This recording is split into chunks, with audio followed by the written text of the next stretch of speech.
नमस्कार दोस्तों, स्वागत है आप सभी का आपके अपने YouTube चैनल सरकारी भारत में। तो फ्रेंड्स, आज के इस वीडियो में हम डिस्कस करने वाले हैं और साइंस के क्वेश्चंस को हम करने वाले हैं। साइंस के टॉप जो 444 क्वेश्चन हैं उनको क्वेश्चंस को करने वाले हैं और ये सभी प्रश्न आपकी परीक्षाओं में पूछे गए हैं। अगर आप लोग तैयारी कर रहे हैं, जैसे एसएससी की तैयारी कर रहे हैं, एसएससी का कोई भी एग्ज़ाम है, रेलवे का कोई भी एग्ज़ाम है, और बात करें पुलिस के कांस्टेबल का जो भी एग्ज़ाम है, जैसे दिल्ली पुलिस कांस्टेबल और एसएससी जीडी हुआ, और इसके बाद हम बात करें Rajasthan police, Bihar police, Uttar Pradesh police constable, इन सभी परीक्षाओं के लिए ये सामान्य ज्ञान के प्रश्न बहुत ज़्यादा महत्वपूर्ण है। ठीक है, और टीचर के एग्ज़ाम्स से भी हमने यहाँ पर क्वेश्चंस को लिया है। तो पहली बात तो ये है कि ये जितने भी प्रश्न हैं आपके प्रीवियस ईयर पीवाईक्यू जो बुक्स हैं उनसे उठाया, पीवाईक्यू जो प्रश्न हैं उनको उठाया गया है। एक भी प्रश्न ऐसा नहीं है जो कि परीक्षा में न पूछा गया हो। तो जनरल साइंस का अगर आपके पेपर में आने वाला है तो इस वीडियो से कम 5 क्वेश्चन आपको मिल जाएंगे, इतना मैं वादा करता हूँ। 5 क्वेश्चन आपको यहाँ से मिल जाएंगे। तो चलिए स्टार्ट करते हैं समय न बर्बाद करते हुए। पहला प्रश्न है, चांदी का लैटिन नाम क्या है? देखिए, चांदी की बात करें तो चांदी को हम अर्जेंटम कहते हैं। सबसे पहली बात है, इसको हम बोलते क्या है? अर्जेंटम। और इसका जो प्रतीक चिन्ह होता है वो होता है Ag। तो रासायनिक सूत्र के रूप में अगर देखें, रासायनिक प्रतीक चिन्ह क्या होता है, तो Ag हम इसको लिखते हैं। और इसके बाद अगर बात करें AU की बात करें तो इसको बोलते हैं हम ऑरम। क्या बोलते हैं? ऑरम, जिसे हम गोल्ड के नाम से जानते हैं, यानी कि सोने के नाम से जानते हैं। तो कल के लिए आपसे चांदी का पूछता है तो अर्जेंटम Ag, और सोने का पूछता है तो ऑरम AU के से प्रदर्शित करते हैं। क्लियर है? चांदी की एक विशेषता होती है, चांदी की सबसे बड़ी विशेषता होती है कि यह विद्युत का सर्वोत्तम चालक होता है। विद्युत का सर्वोत्तम यानी कि सबसे ज़्यादा विद्युत चालकता इसकी होती है। क्लियर है? इसके अंदर रजिस्टिविटी ना के बराबर देखने को मिलती है। नेक्स्ट क्वेश्चन है, सोना चांदी के शुद्धिकरण में प्रयोग किया जाता है। देखिए, सोने की बात करें, सोना और चांदी इन दोनों का जो शुद्धिकरण किया जाता है वो किया जाता है HNO3। इसको हम नाइट्रिक एसिड के नाम से जानते हैं। तो HNO3 इसे हम नाइट्रिक एसिड के नाम से जानते हैं। जब इसके घोल में सोने या चांदी को डाला जाता है तो वह क्या हो जाता है? शुद्ध हो जाता है। तो आपने गांव वगैरह में देखा होगा कि अपने सोने को, जो फेरी वाले होते हैं वो कहते हैं ना कि अपने सोने को नया करवाइए, चमक उसमें आ जाएगी। तो वो सब कुछ क्या है? वो अपने आप में नाइट्रिक एसिड ही के घोल में उसको डाल देता है, जिससे उसमें चमक आ जाती है। थोड़ी सी मात्रा उसमें से पिघल कर नीचे चली जाती है, यानी घुल जाती है नाइट्रिक एसिड में। नेक्स्ट क्वेश्चन है, बेकिंग सोडा का रासायनिक नाम क्या है? देखिए, बेकिंग सोडा की बात करें तो बेकिंग सोडा को हम सोडियम बाइकार्बोनेट कहते हैं। क्या कहते हैं? सोडियम बाइकार्बोनेट कहते हैं। और इसका जो रासायनिक सूत्र होता है वो होता है NaHCO3। क्या होता है? सोडियम हाइड्रोजन कार्बोनेट भी बोलते हैं, सोडियम हाइड्रोजन कार्बोनेट भी कहते हैं इसको, और सोडियम बाइकार्बोनेट के नाम से भी जानते हैं। इसका सूत्र होता है NaHCO3। क्लियर है? इसके बाद बात करें धावन सोडा। धावन सोडा की बात करें तो धावन सोडा को हम सोडियम कार्बोनेट कहते हैं। और इसका जो रासायनिक सूत्र होता है ये भी पूछा जाता है, तो Na2CO3 और इंटू 10H2O। तो Na2CO3 10H2O हम किसको बोलते हैं? धावन सोडा को कहते हैं। नेक्स्ट क्वेश्चन है साथियों, कपड़े में जंग के धब्बे हटाने के लिए प्रयुक्त किया जाता है। देखिए, कपड़े में जब जंग के धब्बे हटाने के लिए प्रयोग किया जाता है तो उसमें हम ऑक्जेलिक एसिड का प्रयोग करते हैं। किसका प्रयोग करते हैं? कपड़े में जो जंग के धब्बे होते हैं, जंग के धब्बे जो होते हैं उसको हटाने के लिए किसका प्रयोग करते हैं? ऑक्जेलिक एसिड का प्रयोग करते हैं। ऑक्जेलिक एसिड सर्वोत्तम कहाँ पर पाया जाता है? तो ये टमाटर में ऑक्जेलिक एसिड पाया जाता है, पालक के पत्तों में ऑक्जेलिक एसिड देखने को मिलता है, बैंगन के अंदर भी ऑक्जेलिक एसिड देखने को मिलता है। तो कल के लिए पूछ ले कि ऑक्जेलिक एसिड कहाँ मिलता है, तो प्रश्न आपको पूछा जा सकता है। नेक्स्ट क्वेश्चन है, पेट्रोलियम की गुणवत्ता प्रदर्शित की जाती है। देखिए, बात करें पेट्रोलियम की गुणवत्ता की, तो पेट्रोलियम की जो गुणवत्ता है वो प्रदर्शित की जाती है ऑक्टेन नंबर से। किससे की जाती है प्यारे साथी? ऑक्टेन नंबर से हम पेट्रोलियम की गुणवत्ता को प्रदर्शित करते हैं। पेट्रोल की बात करें तो ये ब्यूटेन और प्रोपेन के मिश्रण होते हैं। ब्यूटेन और प्रोपेन के मिश्रण होते हैं पेट्रोल। पेट्रोल मिश्रण है तो ये हाइड्रोकार्बन्स का मिश्रण होता है, और हाइड्रोकार्बन्स में ही हम ब्यूटेन और प्रोपेन को लिखते हैं। नेक्स्ट क्वेश्चन है साथियों, पेट्रोलियम के अवयव के विभिन्न अवयव अलग किए जाते हैं। जो पेट्रोलियम के विभिन्न अवयव होते हैं हम उनको किस विधि द्वारा अलग करते हैं? तो भंजक आसवन विधि द्वारा अलग करते हैं। इस तरीके से एक इस तरीके से बना दिया जाता है बात्या भट्टी की तरह, और इसमें अलग अलग टेम्परेचर की प्लेट इसमें बना दी जाती हैं, और इसमें भंजक आसवन विधि द्वारा पेट्रोलियम के विभिन्न भिन्न अवयवों को अलग किया जाता है, जिसमें डीजल को अलग किया जाता है, पैराफिन मोम को अलग किया जाता है, और ग्लिसरीन को भी इसमें अलग कर दिया जाता है। तो सारी चीज़ें इसी में आ जाती हैं। नेक्स्ट क्वेश्चन है, हाइड्रोकार्बन के प्राकृतिक स्रोत हैं। देखिए हाइड्रोकार्बन्स की बात करें तो इसके जो नेचुरल सोर्स होते हैं, प्राकृतिक स्रोत होते हैं, वो अपने आप में कच्चा तेल होता है। कच्चे तेल का जब शोधन किया जाता है तो ही हमें पेट्रोल, डीजल, मोम, जो आपका ग्रीस वगैरह है, ये सारी की सारी चीज़ें मिलती हैं।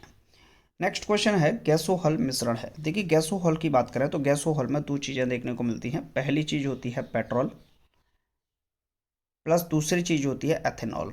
क्या होती है? एथेनॉल। तो जो पेट्रोल है वो दो चीज़ों का मिश्रण होता है, एक होता है पेट्रोल और दूसरा होता है एथेनॉल। एथेनॉल और पेट्रोल को जब मिला दिया जाता है तो हम क्या, गैसोहॉल का मिश्रण प्राप्त हो जाता है। क्लियर है? अब भारत सरकार ने भी बोला है कि 80% पेट्रोल होगी पेट्रोल में और 20% एथेनॉल को मिलाया जाएगा। तो भारत सरकार ने इस बात की मंजूरी भी दे दी है कि जो पेट्रोल होगा अब उसको गैसोहॉल के रूप में प्रोवाइड करवाया जाएगा, जिसमें 20% एथेनॉल मिश्रण की बात की गई है, जो कि ग्रीन हाइड्रोजन एक तरीके से को बढ़ावा देने की बात है। नेक्स्ट क्वेश्चन है, एक पिको सेकंड बराबर होता है। देखिए जो एक पिको सेकंड होता है वो 10⁻⁻12 सेकंड के बराबर होगा। अगर कल के लिए बात करें, एक एंगस्ट्रॉम, एंगस्ट्रॉम का साइन यही होता है, एक के ऊपर थोड़ा सा जीरो, एक एंगस्ट्रॉम 10⁻⁻10 मीटर होता है। तो प्रश्न ये भी बन सकता है। एक पिको सेकंड 10⁻⁻12 सेकंड होता है। एक एंगस्ट्रॉम 10⁻⁻10 मीटर होता है। जबकि एक माइक्रोन की बात करें तो यह 10⁻⁻6 के बराबर होता है। क्लियर है? तो ये भी आपको पता होना चाहिए। बाकी अगर हम बात करें एक एक्सरे की, किसकी बात करते हैं? एक्सरे की। तो जो एक एक्सरे होता है वो 10⁻⁻13 मीटर के बराबर होता है। और एक फर्मी की बात करते हैं तो जो फर्मी होता है वो 10⁻⁻15 मीटर के बराबर होता है। क्लियर? तो ये आपको एक एक करके सारी के सारे पॉइंट्स याद होने चाहिए। अगला प्रश्न है, परमाणु की प्रभावी त्रिज्या है। देखिए परमाणु की प्रभावी की त्रिज्या की बात करें तो ये मान लीजिए एक एटम है और उस एटम के अंदर प्रोटॉन और न्यूट्रॉन है। क्लियर है? और उसके चारों तरफ कक्षाएं हैं, K11 कक्षा हैं जिसमें इलेक्ट्रॉन हैं। तो इसकी जो प्रभावी त्रिज्या होगी उसको हम क्या बोलते हैं? 10⁻⁻10 मीटर होती है। लगभग 10⁻⁻10 यानी कि लगभग एक एंगस्ट्रॉम के बराबर होती है। नेक्स्ट है, परमाणु नाभिक की खोज किसने की थी? देखिए परमाणु के नाभिक की खोज बात करें तो यह रदरफोर्ड ने की थी। आप लोगों को पता होगा ईंट पर नाच, ऐसे आप लोग याद करते हुए, ईंट पर नाच, ई से इलेक्ट्रॉन, टे से ट से टॉमसन। तो इलेक्ट्रॉन की खोज टॉमसन ने की थी ईंट पर। प से प्रोटॉन और र से रदरफोर्ड। देखिए जो प्रोटॉन शब्द है ये रदरफोर्ड के द्वारा दिया गया था, जबकि प्रोटॉन की खोज गोल्डस्टीन के द्वारा की गई थी। तो बुक्स में आप लोगों को यहाँ कंफ्यूज हो जाता है। तो जो प्रोटॉन शब्द है, प्रोटॉन शब्द किसके द्वारा दिया गया था? तो प्रोटॉन शब्द दिया गया था रदरफोर्ड के द्वारा, जबकि प्रोटॉन की खोज गोल्डस्टीन के द्वारा की गई थी। ईंट पर नाच, ना से हो गया न्यूट्रॉन और च से हो गया चैडविक। क्लियर है भाई मेरे? ये बात आपको समझ में आ गई होगी। नेक्स्ट क्वेश्चन है, नाभिक का आकार होता है। नाभिक का आकार होता है, देखिए जो नाभिक होता है और उसका जो आकार होता है वह 10⁻⁻15 मीटर यानी कि 10⁻⁻15 मीटर के बराबर होता है नाभिक का आकार। तो ये बात आपको क्लियर हो गई होगी। एक जूल बराबर है, देखिए एक जूल की बात करें तो एक जूल जो होता है वो 10⁻7 अर्ग के बराबर होता है। किसके? एक जूल बराबर होता है 10⁻7 अर्ग। चलिए अगला प्रश्न है, एक न्यूटन बराबर होता है। देखिए एक न्यूटन की बात करें तो यह 10⁵ डायन के बराबर होता है। महंगाई डायन खाए जाते हैं। तो एक न्यूटन बराबर 10⁵ डायन। अगला प्रश्न है, एक माइक्रोन बराबर होता है। देखिए माइक्रोन की बात करें तो यह 0.001 mm के बराबर होता है। इसको हम 10⁻³ mm भी कह सकते हैं। अब अगला प्रश्न है और जो इम्पोर्टेंट है, प्रश्न है वेल्डिंग में प्रयुक्त गैस है। देखिए जो वेल्डिंग में गैस प्रयुक्त की जाती है वो है एसिटिलीन और ऑक्सीजन गैस को प्रयुक्त किया जाता है। तो वेल्डिंग में प्रयोग में आने वाली जो गैस होती है वो कौन सी होती है? एसिटिलीन और ऑक्सीजन जो गैस होती है वो वेल्डिंग में काम आती है। तो प्रश्न बहुत पूछा जाता है कि वेल्डिंग में जो प्रयुक्त गैसें होती हैं वो कौन सी होती हैं? तो एसिटिलीन और ऑक्सीजन गैस वेल्डिंग में प्रयुक्त होती हैं। नेक्स्ट है, गोताखोर सांस लेते हैं ऑक्सीजन तथा हीलियम गैसों के मिश्रण से। देखिए, गोताखोर जब जाते हैं तो वह सांस किससे लेते हैं? ऑक्सीजन और हीलियम गैसों के मिश्रण से गोताखोर सांस लेते हैं। अगला प्रश्न है, क्वेश्चन रिपीट है क्योंकि पिछली वीडियोस में भी लगभग हर वीडियो में आ चुका है। दूध से दही के रूप में जमने का कारण क्या है? देखिए, दूध से दही के रूप में जमने का कारण होता है लैक्टोबैसिलस बैक्टीरिया, यानी कि लैक्टोबैसिलस जीवाणु के कारण ही दूध से दही बनता है। डबल रोटी बनाने में प्रयोग होता है, डबल रोटी बनाने में किसका प्रयोग होता है? तो डबल रोटी बनाने में यीस्ट का प्रयोग होता है। किसका प्रयोग होता है? यीस्ट का प्रयोग होता है डबल रोटी को बनाने में। अगला प्रश्न है और इम्पोर्टेंट भी है, महत्वपूर्ण भी है। हृदय का पहला प्रतिस्थापन किया गया था। देखिए, हृदय का जो पहला प्रतिस्थापन है वो डॉक्टर क्रिश्चियन बर्नार्ड के द्वारा किया गया था। किसके द्वारा किया गया था? हृदय का पहला प्रतिस्थापन डॉक्टर क्रिश्चियन बर्नार्ड के द्वारा किया गया था। पहला हार्ट ट्रांसप्लांटेशन। बेकरी में ब्रेड बनाने के लिए ईस्ट का उपयोग होता है। तो जो ब्रेड को मुलायम तथा लचीला बनाने के लिए, यानी कि थोड़ा सा सॉफ्ट हो जाए, फ्लेक्सिबल हो जाए, इसके लिए इसका यूज किया जाता है। नेक्स्ट प्रश्न है, भारत में प्रथम बार हृदय का सफल प्रत्यारोपण करने का श्रेय जाता है। देखिए, डॉक्टर क्रिश्चियन बर्नार्ड को कृत्रिम हृदय का ट्रांसप्लांटेशन किया था। जबकि भारत की बात करें तो इसमें डॉक्टर पी वेणुगोपाल के द्वारा ही भारत में पहली बार हृदय का सफल प्रत्यारोपण किया गया था। अगला प्रश्न है, आधुनिक एंटीसेप्टिक सर्जरी का जनक है। आधुनिक एंटीसेप्टिक सर्जरी का जो जनक है वो कौन है? Joseph Lister. नेक्स्ट है, हरा प्रोटोजोआ कहलाता है। देखिए, हरा प्रोटोजोआ की बात करें तो यह युगलिना कहलाता है। युगलिना एकमात्र ऐसा प्रोटोजोआ होता है, ऐसा जीव होता है जिसमें जो प्रकाश संश्लेषण कर सकता है, यानी कि प्रकाश संश्लेषण द्वारा अपना भोजन बना सकता है। तो युगलिना एकमात्र ऐसा प्रोटोजोआ है जो कि इसकी सतह पर क्लोरोफिल पाया जाता है, जिसके कारण यह क्या कर सकता है? प्रकाश संश्लेषण कर सकता है, और यह हरा प्रोटोजोआ के नाम से भी जाना जाता है। इसको पादप और जीव के बीच की कड़ी कहा जाता है। पादप और जंतु के बीच की कड़ी भी इसको कहा जाता है। नेक्स्ट क्वेश्चन है साथियों, मछलियों में श्वसन होती है।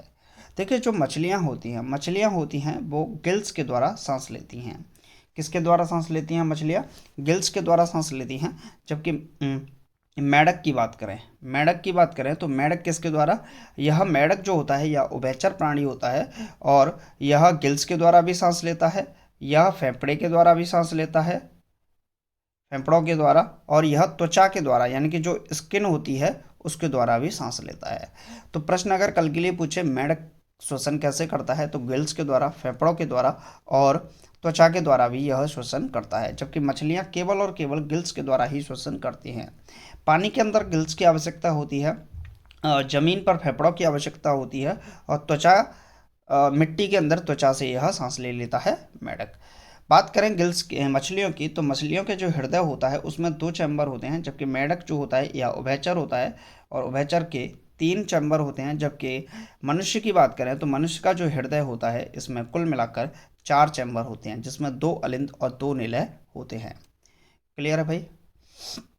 चलिए, रडार का आविष्कार किसने किया था?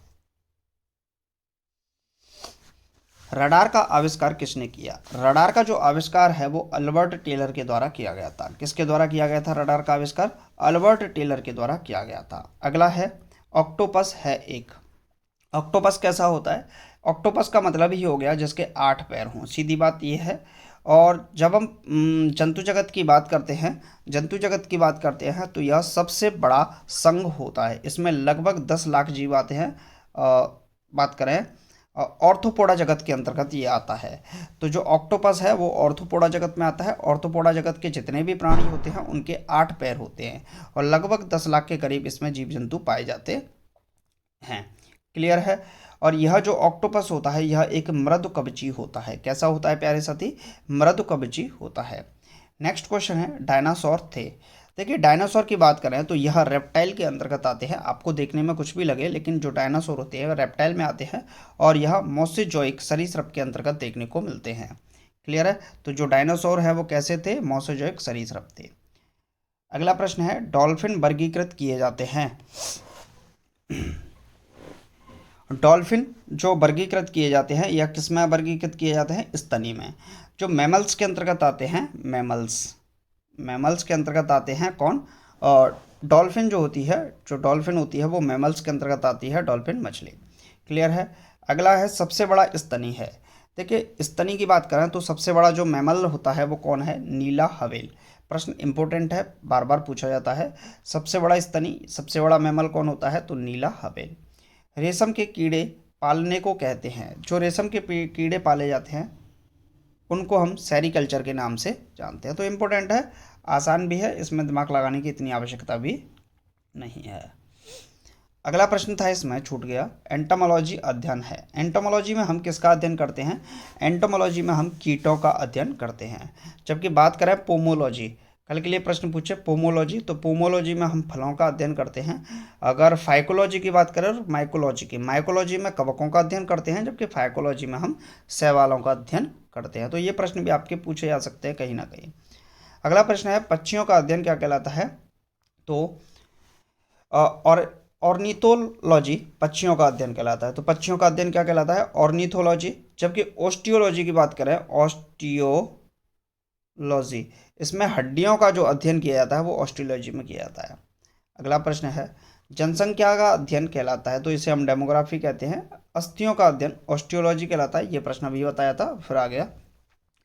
सेलुलर और मॉलिकुलर जीव विज्ञान केंद्र कहाँ पर स्थित है? तो हैदराबाद के अंतर्गत स्थित है सेलुलर और मॉलिकुलर जीव विज्ञान केंद्र। तो आसान है, इसमें ज़्यादा एक्सप्लेनेशन की आवश्यकता नहीं है। नेक्स्ट क्वेश्चन है, घी और दूध का पीला रंग का कारण है। देखिए पीले रंग के कारण की बात करें तो जैसे पत्तियों का जो रंग पीला, कारण पत्ती पीली होती हैं, गाजर का थोड़ा सा रंग पीला और नारंगी कलर का होता है, ये सभी कारण होते हैं। घी और दूध का पीले रंग का कारण जो सभी कारण है ये कैरोटीन के कारण होता है।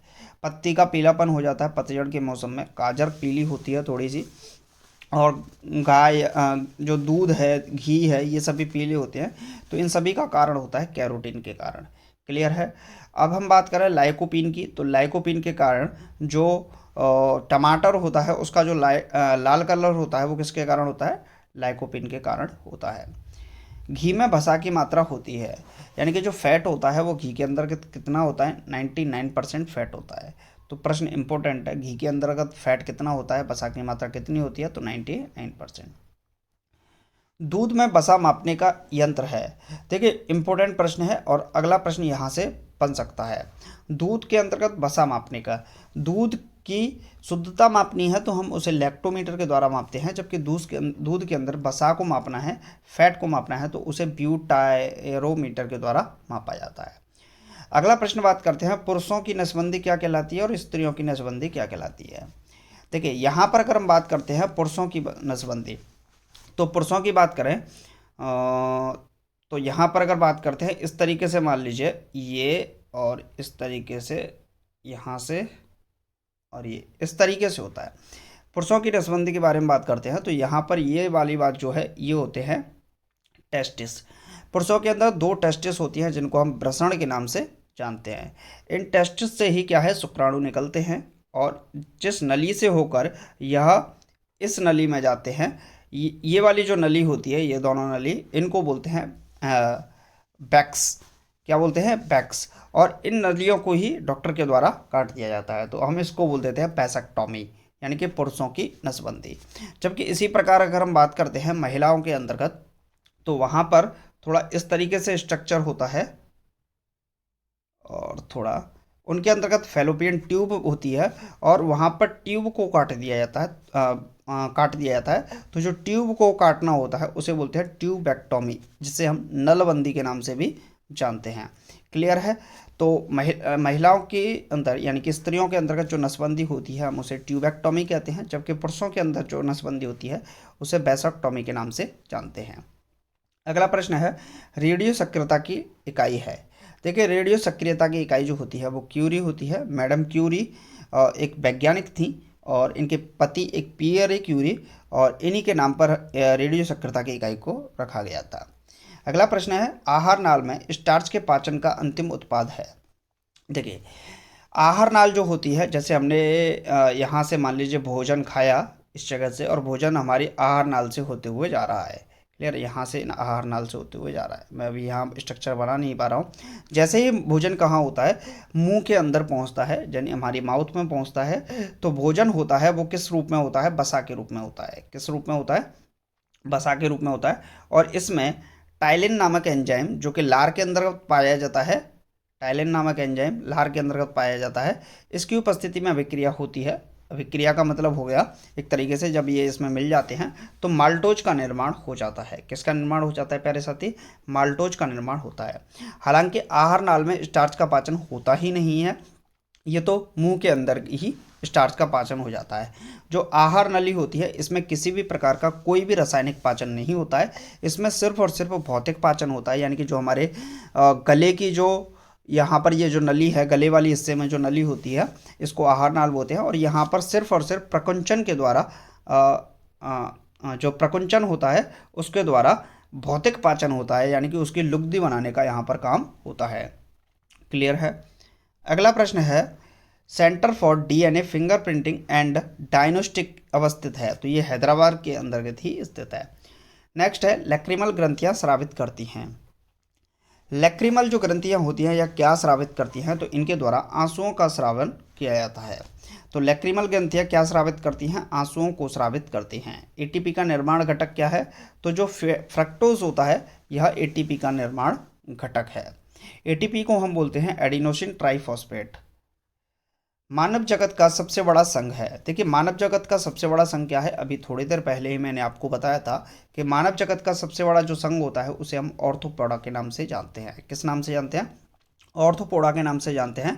और इसमें लगभग 10 लाख के करीब जीव आते हैं। कितने, 10 लाख के करीब जीव आते हैं। यह एक ऐसा संघ होता है, सबसे बड़ा संघ होता है। इसके जो भी जीव जंतु आते हैं उनमें 8 पैर देखने को मिलते हैं। कितने, 8 पैर देखने को मिलते हैं। इसमें बच्छ, पट और उदर भी देखने को मिलता है उनके शरीर में। क्लियर है। ऑर्थोपोडा के अंतर्गत ही आपका ऑक्टोपस आता है। क्या आता है, ऑक्टोपस आता है।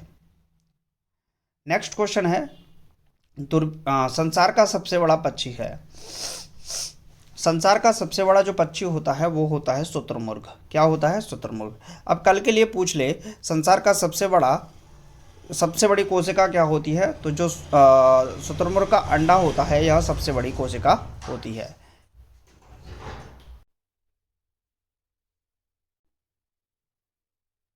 क्लियर है। अब चलिए नेक्स्ट क्वेश्चन देखते हैं। दूरबीन का आविष्कार किसने किया था, तो गैलीलियो ने किया था। ये तो सभी को पता होता है। धूप के चश्मे की क्षमता, जो धूप का चश्मा होता है इसकी क्षमता कितनी होती है, तो 0 डायोप्टर होती है, यानी कि कोई भी इसकी क्षमता नहीं देखने को मिलती है। P बराबर 1/f फॉर्मूला होता है, जब f यानी कि फोकस दूरी को मीटर में लिया जाता है। तो P यहाँ पर पावर ऑफ लेंस होती है, यानी कि लेंस की क्षमता होती है, और इसका मात्रक प्रति मीटर या डायोप्टर होता है। नेक्स्ट क्वेश्चन है, वस्तु की मात्रा बदलने पर अपवर्तित रहेगा। देखिए, आप वस्तु की मात्रा अगर बदलते हैं तो क्या अपवर्तित रहेगा। मात्रा में आप कितना भी परिवर्तन कर दीजिए, लेकिन घनत्व पर किसी भी प्रकार का कोई भी प्रभाव नहीं पड़ेगा। घनत्व बराबर होता है द्रव्यमान बटे आयतन। नेक्स्ट क्वेश्चन है, सेल्सियस और फ़ारेनहाइट तापमापी एक ही मान प्रदर्शित करता है। तो माइनस का जो 40 डिग्री सेंटीग्रेड टेम्परेचर होता है, इस टेम्परेचर पर सेल्सियस और फ़ारेनहाइट जो तापमापी होता है एक ही मान को प्रदर्शित करता है। सोनार प्रयोग में लाया जाता है। तो जो नौ संचालक होते हैं इनका प्रयोग समुद्र के नीचे गहराई में मापने के लिए, गहराई में कोई वस्तु रखी हुई है उसको मापने के लिए, देखने के लिए सोनार का प्रयोग किया जाता है। नेक्स्ट है, लेंज के नियम आवश्यक है। देखिए, जो लेंज का नियम दिया गया था, लेंज का नियम ऊर्जा संरक्षण के सिद्धांत पर आधारित है। ऊर्जा संरक्षण का सिद्धांत होता है ली गई ऊष्मा बराबर दी गई ऊष्मा, या फिर ली गई ऊर्जा बराबर दी गई ऊर्जा। क्लियर है। ऊर्जा संरक्षण का नियम कहता है कि संसार में जितनी भी वस्तु हैं उनको नष्ट नहीं किया जा सकता, उनको सिर्फ एक रूप से दूसरे रूप में ही परिवर्तित किया जा सकता है। जो लेंज का नियम है वह भी ऊर्जा संरक्षण के सिद्धांत पर ही कार्य करता है। हालांकि जो लेंज का नियम है इसको विद्युत चुम्बकीय प्रेरण के सिद्धांत में पढ़ाया जाता है और यह कहता है कि प्रेरित विद्युत धारा जिसके कारण उत्पन्न होती है वह उसी का विरोध करती है जिससे वह उत्पन्न हुई है। तो कहीं ना कहीं लेंज का नियम ऊर्जा संरक्षण के सिद्धांत पर कार्य करता है। कभी आएगा तो हम इसको आपको डिटेल में पढ़ाएंगे।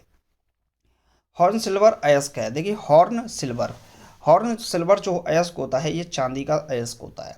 कल के लिए प्रश्न पूछे हॉर्न सिल्वर अयस्क किसका है, तो चांदी का है।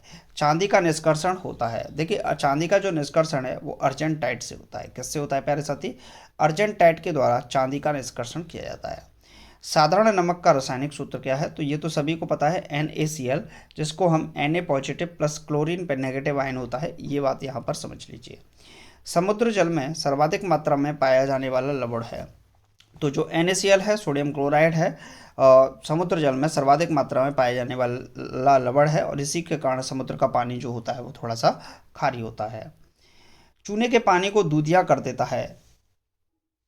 चूने का जो पानी है इसको दूधिया कौन कर देता है? देखिए चूने का जो पानी होता है ये होता है कैल्शियम कार्बोनेट, और कैल्शियम कार्बोनेट 1 मिनट CaOH का होल ट्वाइस, ये होता है भुजा हुआ चूना। और इसमें कार्बन डाइऑक्साइड के साथ जब इसको क्रिया कराई जाती है तो यहाँ से CaO प्राप्त होता है प्लस H2O प्राप्त होता है, और यह क्या कर देता है, और भी पदार्थ बनते हैं, तो यह क्या कर देता है, चूने के पानी को दूधिया कर देता है। तो जो कार्बन डाइऑक्साइड गैस होती है यह चूने के पानी को दूधिया कर देती है। नेक्स्ट क्वेश्चन है, कृत्रिम सुगंधित पदार्थ बनाने में प्रयोग किया जाता है। देखिए जो आर्टिफिशियल सुगंधित सब्सटेंसेस बनाए जाते हैं, कृत्रिम सुगंधित पदार्थ बनाने के लिए किसका प्रयोग किया जाता है, तो इथाइल एसीटेट का प्रयोग किया जाता है। तो कृत्रिम सुगंधित पदार्थ बनाने में प्रयोग किया जाता है किसका? इथाइल एसीटेट का। अगला प्रश्न है, कैल्शियम कार्बाइड पर जल की प्रतिक्रिया द्वारा उत्पन्न गैस है। कैल्शियम कार्बाइड पर जल की प्रतिक्रिया द्वारा उत्पन्न जो गैस होती है वह एसिटिलीन है। कौन सी गैस है? एसिटिलीन गैस है, और इसका प्रयोग फलों को पकाने के लिए भी किया जाता है। यह कृत्रिम रूप से फलों को जब पकाया जाता है तो एसिटिलीन गैस का प्रयोग किया जाता है, वहाँ पर भी यह प्रश्न बनता है। परमाणु भार का अंतर्राष्ट्रीय मानक क्या है? तो जो C12 है ये परमाणु भार का अंतर्राष्ट्रीय मानक है। कल के लिए प्रश्न पूछ सकता है परमाणु भार का अंतर्राष्ट्रीय मानक क्या है, तो C12 परमाणु भार का अंतर्राष्ट्रीय मानक है। नेक्स्ट है, हाइड्रोजन के समस्थानिकों की संख्या है। देखिए हाइड्रोजन के 3 समस्थानिक होते हैं कुल मिलाकर। पहला होता है प्रोटियम, दूसरा होता है ड्यूटीरियम, और तीसरा होता है ट्राइटियम। तो हाइड्रोजन के कुल मिलाकर कितने समस्थानिक होते हैं? हाइड्रोजन के कुल मिलाकर 3 समस्थानिक होते हैं, जिसमें हम प्रोटियम, ड्यूटीरियम और ट्राइटियम को लेते हैं। अगला प्रश्न है, चूना पत्थर का रासायनिक नाम क्या है? चूने पत्थर का जो रासायनिक नाम होता है वो कैल्शियम सल्फेट होता है। यानी कि चूना पत्थर क्या होता है? कैल्शियम कार्बोनेट होता है, और ये कैल्शियम सल्फेट भी हम इसको कहते हैं। तो ये कैल्शियम कार्बोनेट अलग है, कैल्शियम सल्फेट अलग होता है। प्लास्टर ऑफ पेरिस का रासायनिक सूत्र क्या है? तो CaSO4 और हाफ H2O, हाफ है, और यहाँ से प्रश्न आपसे यही गलत करवाएगा सिर्फ। प्लास्टर ऑफ पेरिस का रासायनिक सूत्र क्या है? तो CaSO4 सब में देखिएगा ऑप्शन में, कहीं 10H2 होगा, कहीं 5H2 होगा, कहीं 3H2 होगा, कहीं H2 होगा, कहीं हाफ H2 होगा। तो आपको आंसर लगाना है CaSO4 half H2O। Penicillin antibiotic प्राप्त करते हैं। जो पेनिसिलिन है एंटीबायोटिक हम कहाँ से प्राप्त करते हैं? तो जो फफूंद होती है उससे हम पेनिसिलिन एंटीबायोटिक प्राप्त करते हैं। नेक्स्ट क्वेश्चन है, सफ़ेद स्वर्ण कहते हैं। जो प्लेटिनम होता है, प्लेटिनम धातु जो होती है उसको हम सफ़ेद स्वर्ण के नाम से जानते हैं। द्रव सोना किसे कहते हैं? तो पेट्रोलियम को हम द्रव सोना के नाम से जानते हैं। इलेक्ट्रॉन वोल्ट इकाई किसकी होती है? तो ऊर्जा की इकाई होती है, ऊर्जा का मात्रक होता है। और एक इलेक्ट्रॉन वोल्ट 3.6 इंटू 10⁶ जूल के बराबर होता है। तो एक इलेक्ट्रॉन वोल्ट 3.6 इंटू 10⁶ जूल के बराबर भी होता है। अगला प्रश्न है साथियों, जिप्सम का रासायनिक सूत्र है। तो CaSO4 ट्वाइस H2O, जिप्सम का रासायनिक सूत्र होता है। जबकि नीला थोथा की बात करें, तो इसके जो सूत्र होता है CaSO4 5H2O। तो कई प्रश्न हैं इसमें। CaSO4 5s2O नीला तोता होता है, जिप्सम होता है CaSO4 2s2O, और प्लास्टर ऑफ पेरिस होता है CaSO4 1/2h2O। क्लियर है भाई। अगला प्रश्न है, मानव शरीर का सबसे बड़ा अंग है। देखिए मानव शरीर की बात करें तो मानव शरीर का जो सबसे बड़ा अंग होता है वह उसकी स्किन होती है, यानी कि त्वचा होती है। क्लियर है। तो मानव शरीर का सबसे बड़ा जो अंग होता है वो क्या होता है, त्वचा होती है। क्लियर है। नेक्स्ट है, त्वचा का रंग किसके कारण होता है। देखिए त्वचा का रंग थोड़ा गेहुआ कलर का आपको देखने को मिलेगा, जो गेहूं का कलर होता है, व्हीट का कलर होता है, ऐसा देखने को मिलेगा। तो इसका कारण होता है मेलानिन। त्वचा का रंग किसके कारण, हाँ, गेहूं के कलर का आकार का होता है, तो यह मेलानिन के कारण। त्वचा की ऊपरी परत को क्या बोलते हैं, एपिडर्मिस बोलते हैं। क्या बोलते हैं, एपिडर्मिस कहा जाता है। त्वचा की सबसे जो ऊपरी परत होती है उसे हम क्या कहते हैं, एपिडर्मिस। ऊतकों का अध्ययन कहलाता है। देखिए ऊतकों के अध्ययन को हम हिस्टोलॉजी के नाम से जानते हैं। ऊतकों का जब हम टिश्यूज़ का अध्ययन करते हैं तो इस बात को हम एस्ट्रोलॉजी के नाम से जानते हैं। क्लियर है। नेक्स्ट क्वेश्चन है, हरित ग्रह प्रभाव से संबंधित कैसे है। तो ये तो जग जाहिर है कि जो ग्रीन हाउस प्रभाव, ग्रीन हाउस इफेक्ट की बात करते हैं तो इसमें कार्बन डाइऑक्साइड गैस का योगदान देखने को मिलता है। कॉफ़ी प्राप्त की जाती है, जो कॉफ़ी है वो किससे प्राप्त की जाती है, तो बीजों से प्राप्त की जाती है। नोबेल का तेल कहलाता है। तो ये इंपॉर्टेंट प्रश्न है, नोबेल का तेल किसे कहते हैं, तो ट्राई नाइट्रो ग्लिसरीन को हम नोबेल का तेल कहते हैं। ट्राई नाइट्रो ग्लिसरीन, क्या, ट्राई नाइट्रो ग्लिसरीन को हम नोबेल का तेल के नाम से जानते हैं। अगला प्रश्न है साथियों, रेनकोट बनाया जाता है। तो जो पॉलीकार्बोनेट्स होते हैं, क्या होता है, पॉलीकार्बोनेट्स होते हैं, उनके द्वारा रेनकोट को बनाया जाता है। अगला प्रश्न है, प्राकृतिक रबर बहुलक है। जो प्राकृतिक रबर है वो किसका बहुलक होती है, तो आइसोप्रीन का बहुलक होती है। इंपॉर्टेंट प्रश्न है। और जो कृत्रिम रेशे होते हैं वो किसके द्वारा बनाए जाते हैं, तो रेयन के द्वारा बनाए जाते हैं। जबकि प्राकृतिक जो रबर है, क्या, प्राकृतिक जो रबर है वो बहुलक होती है, तो किसका, आइसोप्रीन का बहुलक होती है। नेक्स्ट क्वेश्चन है, प्रतिरोध का मात्रक है। देखिए प्रतिरोध की बात कर रहे हैं तो बी बराबर होता है IR। क्या होता है, IR।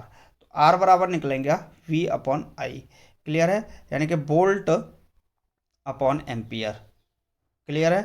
तो यहाँ पर बोल सकते हैं 1 ओम बराबर R का मात्रक, यानी प्रतिरोध का मात्रक 1 ओम भी होता है, और ओम को हम इस तरीके से प्रदर्शित करते हैं, 1 ओम। क्लियर है। तो 1 ओम बराबर 1 वोल्ट प्रति एम्पियर होगा। प्रतिरोध क्या होता है, विद्युत धारा के मार्ग में आने वाली रुकावट को ही हम प्रतिरोध के नाम से जानते हैं।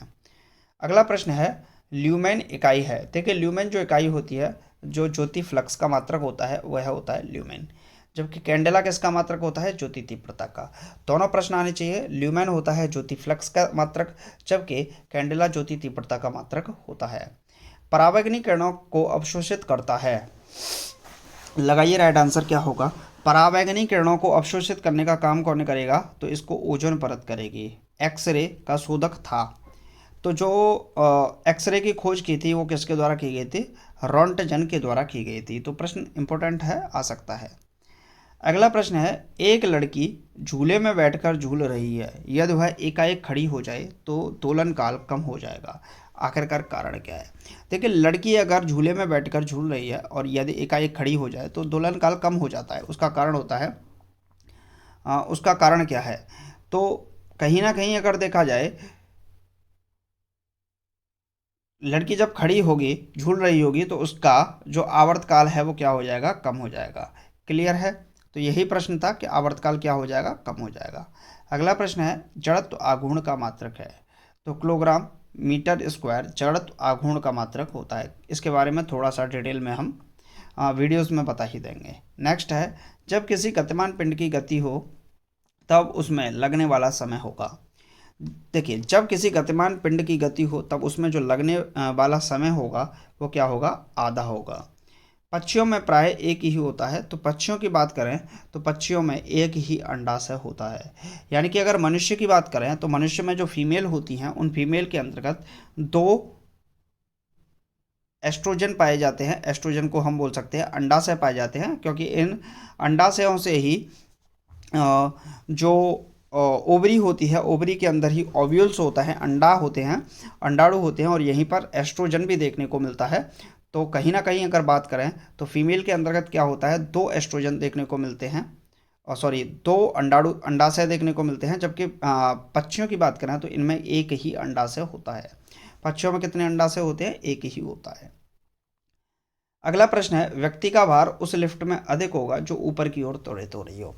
एक ऐसी लिफ्ट जो ऊपर की ओर त्वरित हो रही होगी उसमें व्यक्ति का भार अधिक होगा, जबकि स्थिर होगी उसमें स्थिर होगा, जबकि नीचे की ओर होगी तो कम होगा। नेक्स्ट है, शून्य से स्वतंत्र रूप से गिरने वाली वस्तुओं का त्वरण। शून्य से स्वतंत्र रूप से जो गिरने वाली वस्तुएं होती हैं उनमें जो त्वरण होता है वह समान होता है। जी की इकाई है, देखिए जी के बारे में मैं थोड़ा सा आपको बता ही देता हूँ। आपने सार्वत्रिक गुरुत्वाकर्षण नियम पढ़ा ही होगा, F बराबर जी m1 m2 upon are square, यही तो है।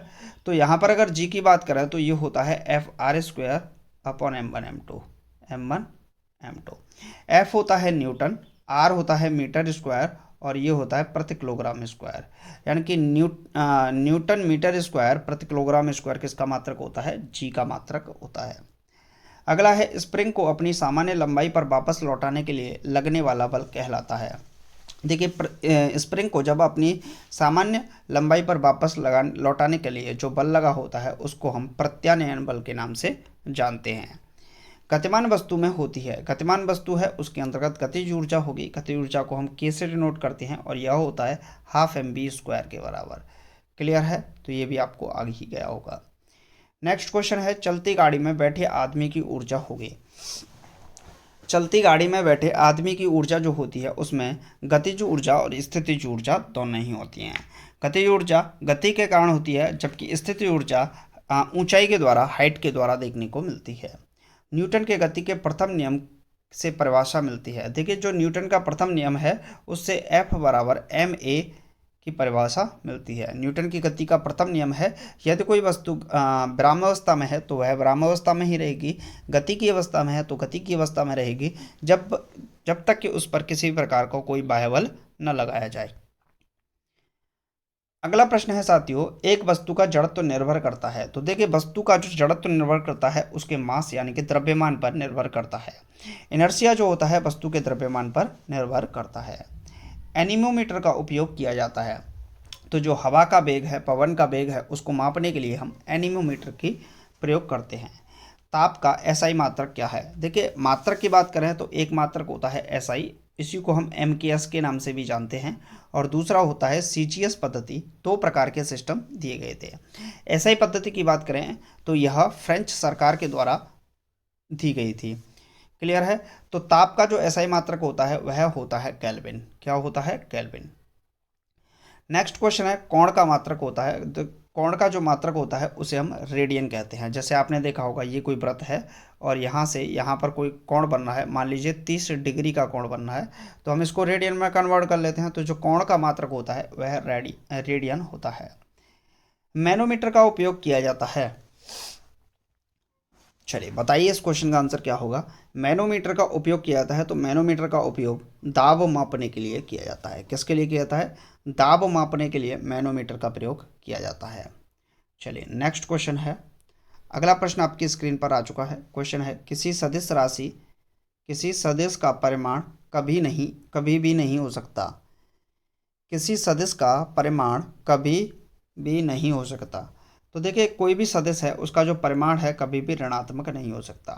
आखिरकार सदिश राशि होती क्या है। ऐसी राशियां जिनके अंतर्गत दिशा तथा परिमाण दोनों होते हैं वह सदिश राशि कहलाती हैं, जबकि ऐसी राशियां जिनमें सिर्फ और सिर्फ परिमाण होता है, दिशा नहीं होती है, वह अदिश राशियां कहलाती हैं।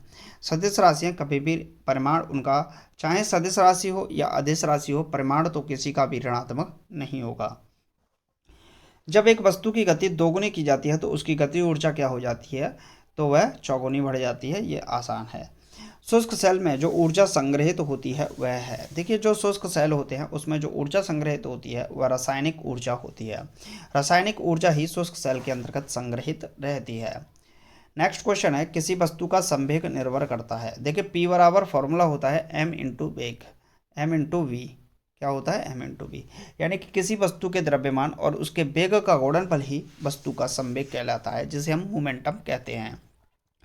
तो वस्तु का जो संवेग होता है वह द्रव्यमान और वेग पर निर्भर करता है वस्तु के। अगला प्रश्न है, 1 किलोग्राम राशि का वजन होता है, तो जो 1 kg राशि है उसका वजन कितना होगा? 9.8 न्यूटन होगा। तो भाई मेरे ये इंपॉर्टेंट है, F बराबर ma, फॉर्मूला आपको याद आना चाहिए।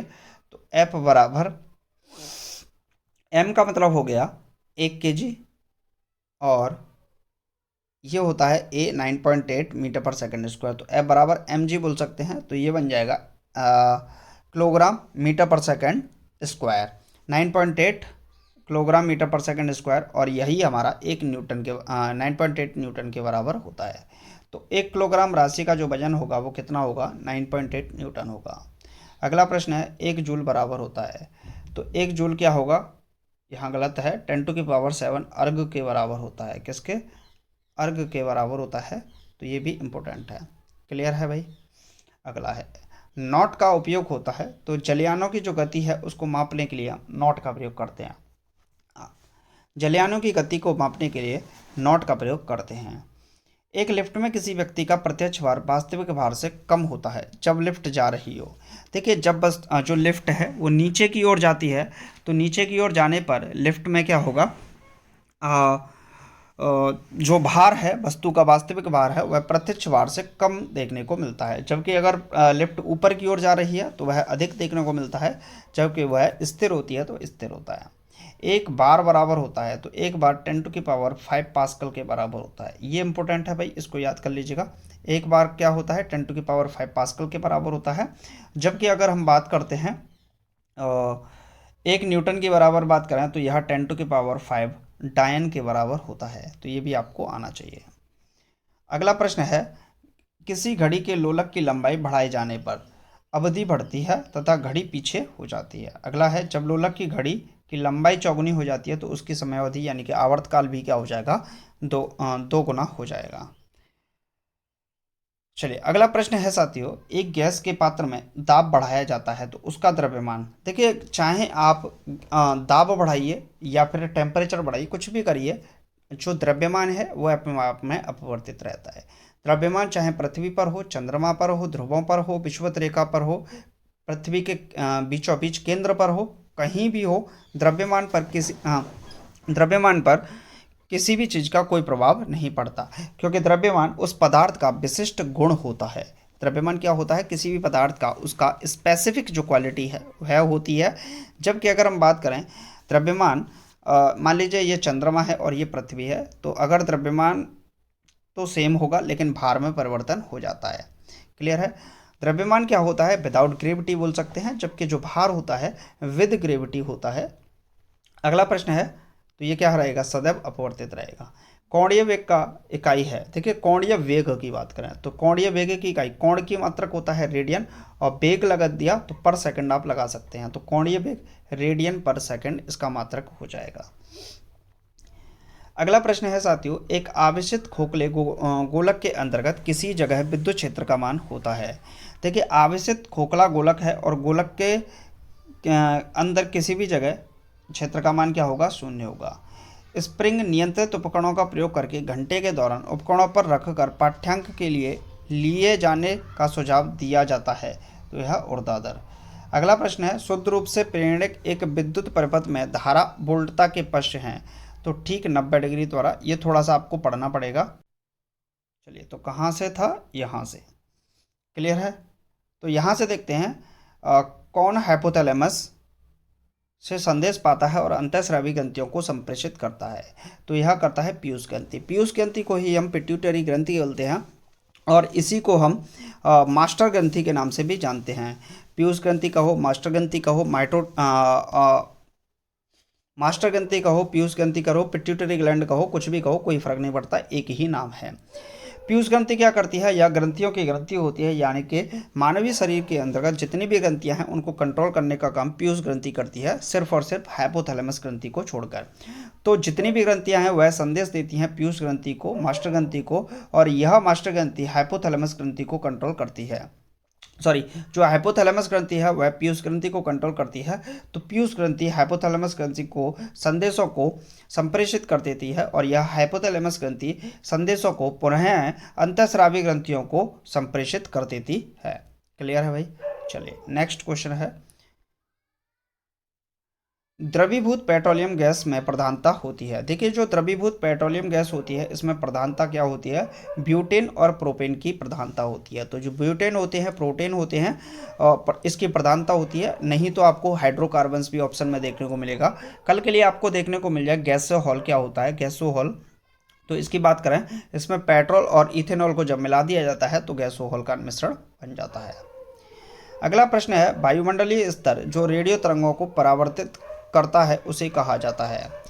देखिए, जो वायुमंडलीय स्तर है जो रेडियो तरंगों को परावर्तित करता है उसे हम आयन मंडल के नाम से जानते हैं। आयन मंडल से नीचे होता है आपका मध्य मंडल, मध्य मंडल से नीचे होता है समताप मंडल, और समताप मंडल से नीचे होता है क्षोभ मंडल, और सबसे ऊपर होता है बहिर्मंडल।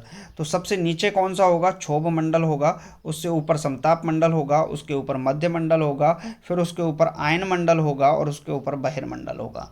तो जो रेडियो तरंगें होती हैं उनको परावर्तित करने का काम हमारा आयन मंडल ही करता है। क्लियर? इस आयन मंडल के अंतर्गत ही आपको क्या पाया जाता है? ओजोन परत पाई जाती है। अगला प्रश्न है साथियों, प्रकाश का अपवर्तन पद तात्पर्य है। प्रकाश के अपवर्तन का मतलब होता है जब एक माध्यम से दूसरे माध्यम में आप कहेंगे कि सर ये क्या आप बोल रहे हैं? आप मान लीजिए कि नीचे पानी भरा हुआ है और ये पानी भरा हुआ है, यहाँ से कोई प्रकाश की किरण आई वायु से, और वह एक हम अविलंब डाल देते हैं ऐसे, और यह थोड़ी सी इसकी तरफ झुक गई, यानी कि प्रकाश का एक माध्यम से दूसरे माध्यम में जाकर मुड़ना। जो वायु है इसको हम विरल माध्यम बोलेंगे, और जो जल है हम इसको सघन माध्यम बोल देंगे। तो जब कोई प्रकाश कण किसी विरल माध्यम से सघन माध्यम में प्रवेश करती है तो वह अविलंब की ओर थोड़ी सी झुक जाती है, या फिर जब कोई प्रकाश कण किसी सघन माध्यम से विरल माध्यम में प्रवेश करती है तो वह अविलंब से दूर हट जाती है। यानी कि प्रकाश का एक माध्यम से दूसरे माध्यम में जाना ही प्रकाश का अपवर्तन कहलाता है। क्लियर है? परावर्तन क्या होता है? जब कोई चिकना तल होता है, मान लीजिए यहाँ पर कलाई कर देते हैं, और जब कोई प्रकाश किरण किसी चिकने तल पर टकरा कर वापस उसी माध्यम में वापस लौट जाती है, इसे हम प्रकाश का परावर्तन कहते हैं। क्लियर है भाई? ये समझ में आ गया होगा। नेक्स्ट है, एक दृश्यमान स्पेक्ट्रम में न्यूनतम तरंग दैर्घ्य वाला रंग है। तो न्यूनतम तरंग दैर्घ्य वाला जो रंग होता है वह होता है बैंगनी। कौन सा होता है? बैंगनी होता है। सर्वदाता रक्त वर्ग है। देखिए, सर्वदाता की बात करें, दाता में कौन आएगा? तो दाता ओ दाता ओ, सर्वदाता कौन सा हो जाएगा? दाता ओ। अगला प्रश्न है साथियों, स्फिग्मो मैनोमीटर मापता है। देखिए, जो स्फिग्मो मैनोमीटर है इसके द्वारा किसको मापा जाता है? तो रक्तचाप को मापा जाता है, यानी कि ब्लड प्रेशर को मापा जाता है। पृष्ठ तनाव इकाई है। पृष्ठ तनाव की बात करें तो पृष्ठ तनाव को हम टी फॉर टेंशन बोलते हैं, और टी बराबर फॉर्मूला होता है F/L। एफ को बोलते हैं, एफ का मात्रक होता है न्यूटन और एल का मात्रक होता है मीटर। तो न्यूटन प्रति मीटर किसका पृष्ठ तनाव की इकाई होती है? तो पृष्ठ तनाव की इकाई क्या होती है? न्यूटन पर मीटर होती है। अगला प्रश्न है साथियों, डायनामाइट का आविष्कार करने वाले स्वीडन रसायनज्ञ अभियंता एवं उद्योगपति का नाम बताइए। देखिए, जो डायनामाइट का आविष्कार किया गया था, डायनामाइट अपने आप में एक रेडियोएक्टिव पदार्थ होता है, और इसका प्रयोग ही परमाणु बम होती है वहाँ भी इसका प्रयोग देखने को मिलता है। हालांकि परमाणु बम में नहीं देखने को मिलता, माफ़ कीजिएगा, परमाणु बम में नहीं देखने को मिलता। जो डायनामाइट है इसकी बात करें तो यह स्वीडिश रासायनिक अभियंता उद्योगपति के द्वारा इसका आविष्कार किया गया था, और यह अल्फ्रेड बर्नार्ड नोबेल है। इनके नाम पर ही अब नोबेल प्राइज़ को दिया जाता है। तो ये जो मैंने बात बोली थी कि इसमें परमाणु बम में प्रयोग किया जाता है, ऐसा गलत है, ऐसा नहीं है। ठीक है, तो इसको सुधार कर लीजिएगा। किस रोग के प्रतिरोध के लिए BCG का टीका लगाया जाता है? देखिए, जो यक्ष्मा रोग होता है इसे हम काक रोग के नाम से भी जानते हैं, काक रोग, और इसे हम तपेदिक के नाम से भी जानते हैं। तो यक्ष्मा बोलें, काक रोग बोलें, तपेदिक बोलें, इसमें BCG का टीका लगाया जाता है।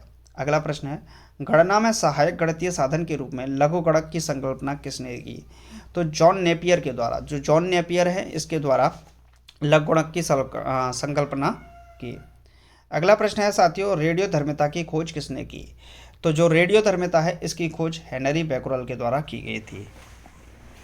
चलिए बताइए, रेडियोधर्मिता की खोज किसके द्वारा की गई? तो रेडियोधर्मिता की खोज हेनरी बैक्यूरेल के द्वारा की गई थी।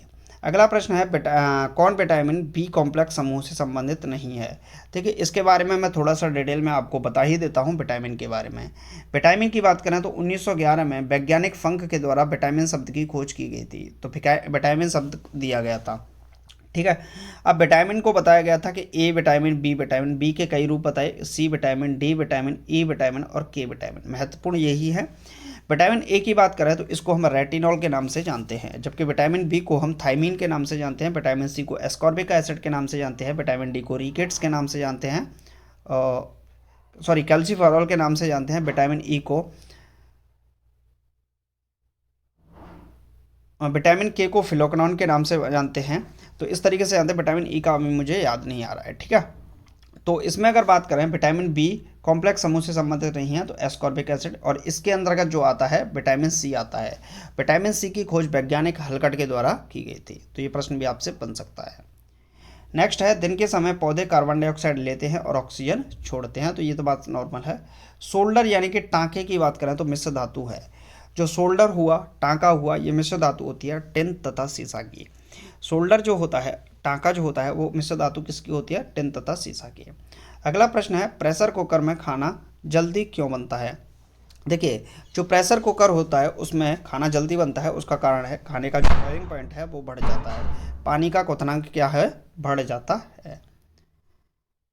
अगला प्रश्न है, कौन सा अक्रिय गैस वायुमंडल में नहीं पाया जाता? देखिए अक्रिय गैस की बात करें तो हेमा, नेहा, आरती, कीर्ति, एक्सीरन, तो helium, neon, argon, krypton, xenon और रेडॉन, ये सभी, इसमें बात करें helium, neon, argon, krypton, xenon, ये सभी वायुमंडल में देखने को मिली जाती हैं, जबकि रेडॉन जो होती है वो वायुमंडल में देखने को नहीं मिलती, क्योंकि यह एक रेडियो एक्टिव पदार्थ होता है। चलिए नेक्स्ट है, गर्भाशय में कौन सी पेशियां पाई जाती हैं? तो इसमें अरेखित पेशियां पाई जाती हैं। सेस्टेरिन किसकी औषधि है? तो जो देखिए ये इंपॉर्टेंट क्वेश्चन है, मोस्ट इंपॉर्टेंट क्वेश्चन है, आप लोग इसको ध्यान लगाइएगा। सेस्टेरिन किसकी औषधि है? तो बुढ़ापा रोकने की जो औषधि होती है वो होती है सेस्टेरिन। बुढ़ापा रोकने की औषधि क्या होती है? सेस्टेरिन औषधि होती है। अगला प्रश्न है, सूर्य के प्रकाश को संकेंद्रित फोकस करने के लिए किसका उपयोग किया जाता है? तो सूर्य के प्रकाश को संकेंद्रित यानी फोकस करने के लिए उत्तल लेंस का प्रयोग किया जाता है। बचपन में आप लोगों ने देखा होगा लेंस को लेकर, और प्रकाश किरण पुंज क्या हो जाता है? एक ही बिंदु पर पहुंच जाते हैं, यानी कि एक तरीके से फोकस हो जाता है, फोकस हो जाता है एक बिंदु पर। नेक्स्ट है, विद्युत ऊर्जा को यांत्रिक ऊर्जा में बदलता है। तो देखिए जो विद्युत ऊर्जा होती है इसको यांत्रिक ऊर्जा में परिवर्तित करने का काम करता है विद्युत मोटर। सर आप कहोगे कि ये कहाँ देखने को मिलेगी? तो अगर आपके गांव में, शहर में, आपके आस पड़ोस में कहीं भी चक्की लगी हुई है बिजली वाली, लाइट वाली, ऐसे ही तो बोलते हैं लाइट वाली, तो जो लाइट वाली बिजली होगी वह विद्युत मोटर का ही कार्य करेगी। विद्युत आई, मोटर चली, और यांत्रिक ऊर्जा के रूप में आपका जो भी काम है, गेहूं वगैरह है, उसको पीस दिया जाता है। अगला प्रश्न है, खाद्य संसाधन तथा संचय द्वारा कौन सा पोषक तत्व अधिकांश रूप से प्रभावित होता है? तो जो विटामिन है वो प्रभावित होता है खाद्य संसाधन और संचय द्वारा। क्लियर है। अगला प्रश्न है, पृथ्वी की ओजोन परत प्राणियों के लिए उपयोगी होती है क्योंकि उनके द्वारा क्या किया जाता है? अत्यधिक जो सूर्य की परावर्तन किरणें हैं उनके द्वारा उससे बचाती है। वयस्क मानव में रुधिर रचना किसके द्वारा की जाती है? देखिए रुधिर की बात करें तो रुधिर का जो रचना है वो अस्थि मज्जा में होती है, यानी कि जो हमारी बोन मैरो है, यानी कि जो मान लीजिए हड्डी है, हड्डियों के बीच में जो हिस्सा होता है इसको बोन मैरो बोलते हैं, और इस अस्थि मज्जा में ही क्या होता है? इस अस्थि मज्जा में ही वयस्क मानव में रुधिर की रचना होती है। अगला प्रश्न है साथियों, चमगादड़ अंधेरे में उड़ सकते हैं क्योंकि? क्या कारण है कि चमगादड़ अंधेरे में उड़ सकते हैं? तो उनका मार्गदर्शन उनके द्वारा उत्पन्न पराश्रव्य तरंगों द्वारा किया जाता है।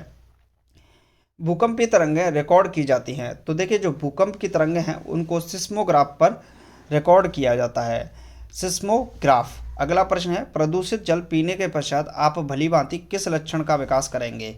देखिए प्रदूषित जल पीने के पश्चात आप भलीभांति किस लक्षण का विकास करेंगे? तो टाइफाइड आपको होने की संभावना रहती है। प्रदूषित जल के कारण टाइफाइड होने की संभावना अक्सर देखने को मिलती है। अगला प्रश्न है, सभी जैविक वातावरणीय प्रक्रियाएं विभिन्न जलवायु तथा मौसमी दशाएं किस परत पर उत्पन्न होती हैं? तो ट्रोपोस्फियर पर उत्पन्न होती हैं। आप यहाँ मौसमी जितनी भी घटनाएं हैं, बिजली का कड़कना होता है, ठीक, ये सभी घटनाएं कहाँ पर आपको देखने को मिलेंगी? तो ये ट्रोपोस्फियर क्षोभ मंडल में देखने को मिलती हैं। नेक्स्ट क्वेश्चन है, पीली रोशनी में एक गहरी नीली वस्तु कैसी दिखाई देती है? पीली रोशनी में एक गहरी नीली वस्तु कैसी दिखाई देगी? तो जो पीली रोशनी है इसमें गहरी नीली वस्तु भूरी दिखाई देगी। अगला प्रश्न है, सूर्य से पृथ्वी तक पहुंचने में सूर्य प्रकाश को कितना समय लगता है? तो 8 मिनट 20 सेकंड का लगता है और यह लगभग 500 सेकंड के बराबर होता है। चलती गाड़ी में बैठे आदमी की ऊर्जा होगी, तो चलती गाड़ी में तो आदमी की गति ऊर्जा भी होगी और स्थितिज ऊर्जा भी देखने को मिलेगी। अगला प्रश्न है साथियों, अल्कोहल का अधिक मात्रा में सेवन करने वाले सामान्यतः किस कारण मौत का शिकार होते हैं? देखिए, अल्कोहल का अधिक मात्रा में जो सेवन करते हैं सामान्यतः वह है सिरोसिस। जो सिरोसिस होता है, सिरोसिस मौत के कारण होते हैं। टाइफाइड रोग में शरीर का कौन सा अंग प्रभावित होता है? तो टाइफाइड में आंत प्रभावित होती हैं। क्या प्रभावित होता है टाइफाइड में? आंत हमारी प्रभावित हो जाती हैं, ठीक, जिसमें छोटी आंत बड़ी आंत वगैरह आ जाती हैं। अगला प्रश्न है, द्रवित पेट्रोलियम गैस यानी कि एलपीजी लिक्विफाइड पेट्रोलियम गैस मुख्य रूप से होता है, तो यह ब्यूटेन एवं प्रोपेन का मिश्रण होता है। बिना सल्क वाली मछली कौन सी है? तो जो कैटफिश होती है या बिना सल्क वाली मछली होती है। ध्वनि वेग न्यूनतम स्तर पर होती है। देखिए यहाँ पर अगर बात करें, ध्वनि का जो वेग होता है वो ठोस के अंतर्गत सर्वाधिक होता है। ठोस के अंतर्गत ध्वनि का वेग सबसे ज़्यादा होता है, उसके बाद द्रव में होता है और उसके बाद फिर हमारा गैस में होता है। तो जो वायु है वो गैस में आएगी, यानी कि ध्वनि का जो वेग है वो वायु में सबसे कम होगा, यानी कि गैस में सबसे कम होता है, द्रव में उससे अधिक, और सबसे अधिक होता है ठोस के अंतर्गत। ठोस के अंतर्गत बात करें ध्वनि के वायु में बात करें तो 332 मीटर पर सेकंड वायु में आपको देखने को मिलेगा, जबकि 1450 1500 के करीब आपको देखने को मिलेगा द्रव में, जबकि 5100 प्लस कुछ देखने को मिलता है आपका ठोस के अंतर्गत। क्लियर है? अगला प्रश्न है साथियों, रासायनिक ऊर्जा को विद्युत ऊर्जा में रूपांतरित करता है। तो देखिए जो विद्युत सेल होते हैं या रासायनिक ऊर्जा को विद्युत ऊर्जा में परिवर्तित करते हैं। जैसे अगर हम बात करें सीसा संचयक सेल की, तो सीसा संचयक सेल के अंतर्गत H2SO4 सधु सल्फ्यूरिक एसिड यानी कि सल्फ्यूरिक अम्ल पाया जाता है, जो कि रासायनिक ऊर्जा है और यह फिर विद्युत ऊर्जा में रूपांतरित करती है। अगला प्रश्न है, कॉफ़ी में सबसे महत्वपूर्ण उत्तेजन कैफीन होता है, चाय में यानी कि कॉफ़ी में क्या होता है? कैफीन होता है, जबकि चाय के अंतर्गत उत्तेजक पदार्थ क्या होता है? थीन होता है। ठीक है, तम्बाकू के अंतर्गत निकोटीन पाया जाता है, तम्बाकू में निकोटीन, कॉफ़ी में कैफीन और चाय में थीन। हाइग्रोमीटर से क्या तात्पर्य है? देखिए हाइग्रोमीटर जो होता है वो आपेक्षिक आर्द्रता को मापने की इकाई है, यंत्र होता है। आपेक्षिक आर्द्रता के लिए हाइग्रोमीटर का प्रयोग करते हैं, जबकि हाइड्रो की बात करें तो आपेक्षिक जो घनत्व होता है उसके लिए हाइड्रोमीटर का प्रयोग करते हैं। बड़ा कंफ्यूज करता है, हाइड्रोमीटर के लिए आपेक्षिक घनत्व और हाइग्रोमीटर के लिए आपेक्षिक आर्द्रता। चलिए अगला प्रश्न है, शून्य में स्वतंत्र रूप से गिरने वाली वस्तुओं का त्वरण क्या है? देखिए स्वतंत्र रूप से गिरने वाली जो वस्तुएं होती हैं उनका जो त्वरण होता है वह समान होता है। प्रकाश संश्लेषण में पौधे कौन सी गैस का अवशोषण करते हैं? देखिए प्रकाश संश्लेषण की अभिक्रिया जो प्रक्रिया होती है उसमें जो CO2 है, कार्बन डाइऑक्साइड, H2 है, और जो ग्लूकोज होता है पौधे के अंतर्गत C6H12O6, ये होता है, यह अभिक्रिया करता है, तो इसमें कार्बन डाइऑक्साइड गैस का अवशोषण हो जाता है। क्लियर है? अगला प्रश्न है, खींची हुई धनुष में संचित ऊर्जा होती है। देखिए खींची हुई धनुष हो, स्प्रिंग हो, इनमें जो संचित ऊर्जा होती है वह स्थितिज ऊर्जा होती है। कहाँ देखने को मिलेगी? तो आपने बच्चों के खिलौने देखे होंगे, और खिलौनों में क्या करते हैं, हम रस्सी को खींच देते हैं फिर उसको छोड़ देते हैं तो वह खिलौना दौड़ने लगता है, यानी कि जो स्थितिज ऊर्जा उसमें संचित हो जाती है। अगला प्रश्न है, किसी भी स्थिर या गतिशील वस्तु की स्थिति और दिशा में तब तक कोई परिवर्तन नहीं होता जब तक कि उस पर कोई बाइबल न लगाया हो। यही न्यूटन का प्रथम नियम कहलाता है। जब एक चलित वस्तु की गति दुगनी की जाती है तो उसकी गति ऊर्जा क्या होगी? 4 गुनी बढ़ जाएगी। विद्युत मात्रा की इकाई है। देखिए विद्युत मात्रा यानी कि विद्युत आवेश की इकाई क्या होती है, तो कूलाम होती है। विद्युत आवेश का मात्रक क्या होता है, कूलाम होता है। 1 किलोग्राम राशि का वजन है तो 9.8 न्यूटन होता है, यह हो चुका है। एक एक्सरे शोधक थे तो रॉन्टजन। नाड़ी गति द्वारा डॉक्टर ज्ञात किया जाता है। देखिए नाड़ी गति का द्वारा डॉक्टर क्या ज्ञात करता है, तो डॉक्टर हृदय की धड़कन को ज्ञात करता है, यानी कि लब डब की आवाज़ को हृदय से सुनने का प्रयास करता है। अगला प्रश्न है साथियों, हम 1 मिनट में कितनी बार सांस लेते हैं, तो हम 1 मिनट में 16 से 18 बार सांस लेते हैं और 72 से 75 के करीब लगभग 72 बार श्वसन करते हैं। नाड़ी स्पंदन मात्रा मापक कौन सा है, देखिए नाड़ी स्पंदन मात्रा का मापक कौन है, तो ये पेसमेकर का प्रयोग यहाँ पर किया जाता है। क्लियर है।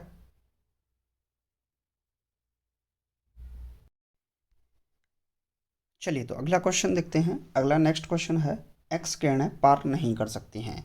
देखिए एक्स किरणों की बात करें तो एक्स किरणें किसको पार नहीं कर सकती हैं, एक्स किरणें अस्थि को पार नहीं कर सकती हैं। अस्थि को बोलते हैं हम क्या, अस्थि को क्या बोलते हैं, अस्थि को बोलते हैं हम हड्डी।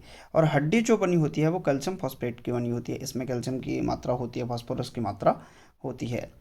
तो एक्स किरणें हड्डी यानी कि अस्थि को पार नहीं कर सकती हैं। नेक्स्ट क्वेश्चन है, एसआई इकाई में लेंस की शक्ति का इकाई क्या है। देखिए P बराबर होता है 1/f, ये मैंने पहले भी बताया आपको, और ये मीटर में, ठीक है। 100/f होता है जब ये f जो फोकस दूरी है सेंटीमीटर में हो। तो एक मात्रक तो इसका ये प्रति मीटर या फिर प्रति सेंटीमीटर भी हम लिख सकते हैं। दूसरा मात्रक होता है इसका डायोप्टर।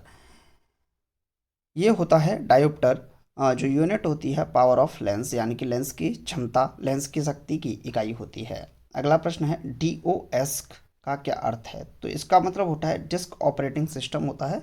ये कंप्यूटर से क्वेश्चन उठा लिया गया है, बाकी आप लोग ध्यान न दें तो भी चलेगा। नेक्स्ट है, पौधा स्थितिज ऊर्जा को गतिज ऊर्जा में परिवर्तित करता है। पौधे की बात करें तो जो पौधा होता है वो स्थितिज ऊर्जा को गतिज ऊर्जा में परिवर्तित करता है, किसमें, तो श्वसन क्रिया के द्वारा।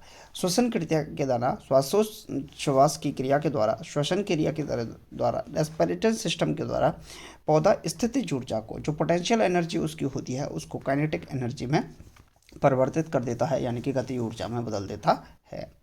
नेक्स्ट क्वेश्चन है, एक प्रकाश वर्ष बराबर है। देखिए प्रकाश वर्ष की बात करें तो प्रकाश वर्ष जो मात्रक होता है ये अपने आप में मात्रक है और किसका, दूरी का मात्रक होता है। एक प्रकाश वर्ष बराबर होता है 9 पॉइंट, ये माइनस नहीं है, आप लोगों को कन्फ्यूज नहीं होना है। 9.46 इंटू 10⁻15 मीटर या फिर 9.46 इंटू 10⁻12 किलोमीटर, ये आपका एक प्रकाश वर्ष की दूरी होती है। अगला प्रश्न है, मानव शरीर में क्रोमोसोम की संख्या कितनी होती है। यहाँ पर अगर हम बात करते हैं मेरे भाई, मानव शरीर में क्रोमोसोम की संख्या, तो क्रोमोसोम की संख्या 46 होती है, यानी कि 23 जोड़े। यहाँ पर बात करें 22 जोड़े जो होते हैं इनको हम ऑटोसोम्स कहते हैं। क्या कहते हैं, ऑटोसोम्स बोलते हैं। जबकि जो एक अंतिम जोड़ा होता है इसे हम हेटेरोसोम्स के नाम से जानते हैं। क्लियर है। नेक्स्ट क्वेश्चन है, मैनोमीटर का उपयोग किया जाता है। देखिए मैनोमीटर का उपयोग जो किया जाता है वह दाब मापने के लिए किया जाता है। नेक्स्ट, शून्य में स्वतंत्र रूप से गिरने वाली वस्तुओं का त्वरण कैसा होता है। देखिए शून्य में स्वतंत्र रूप से गिरने वाली वस्तुओं का जो त्वरण होता है वो अपने आप में समान होता है। नेक्स्ट है, खाद्य ऊर्जा किसके द्वारा प्रदर्शित की जाती है। खाद्य ऊर्जा किसके द्वारा प्रदर्शित की जाती है,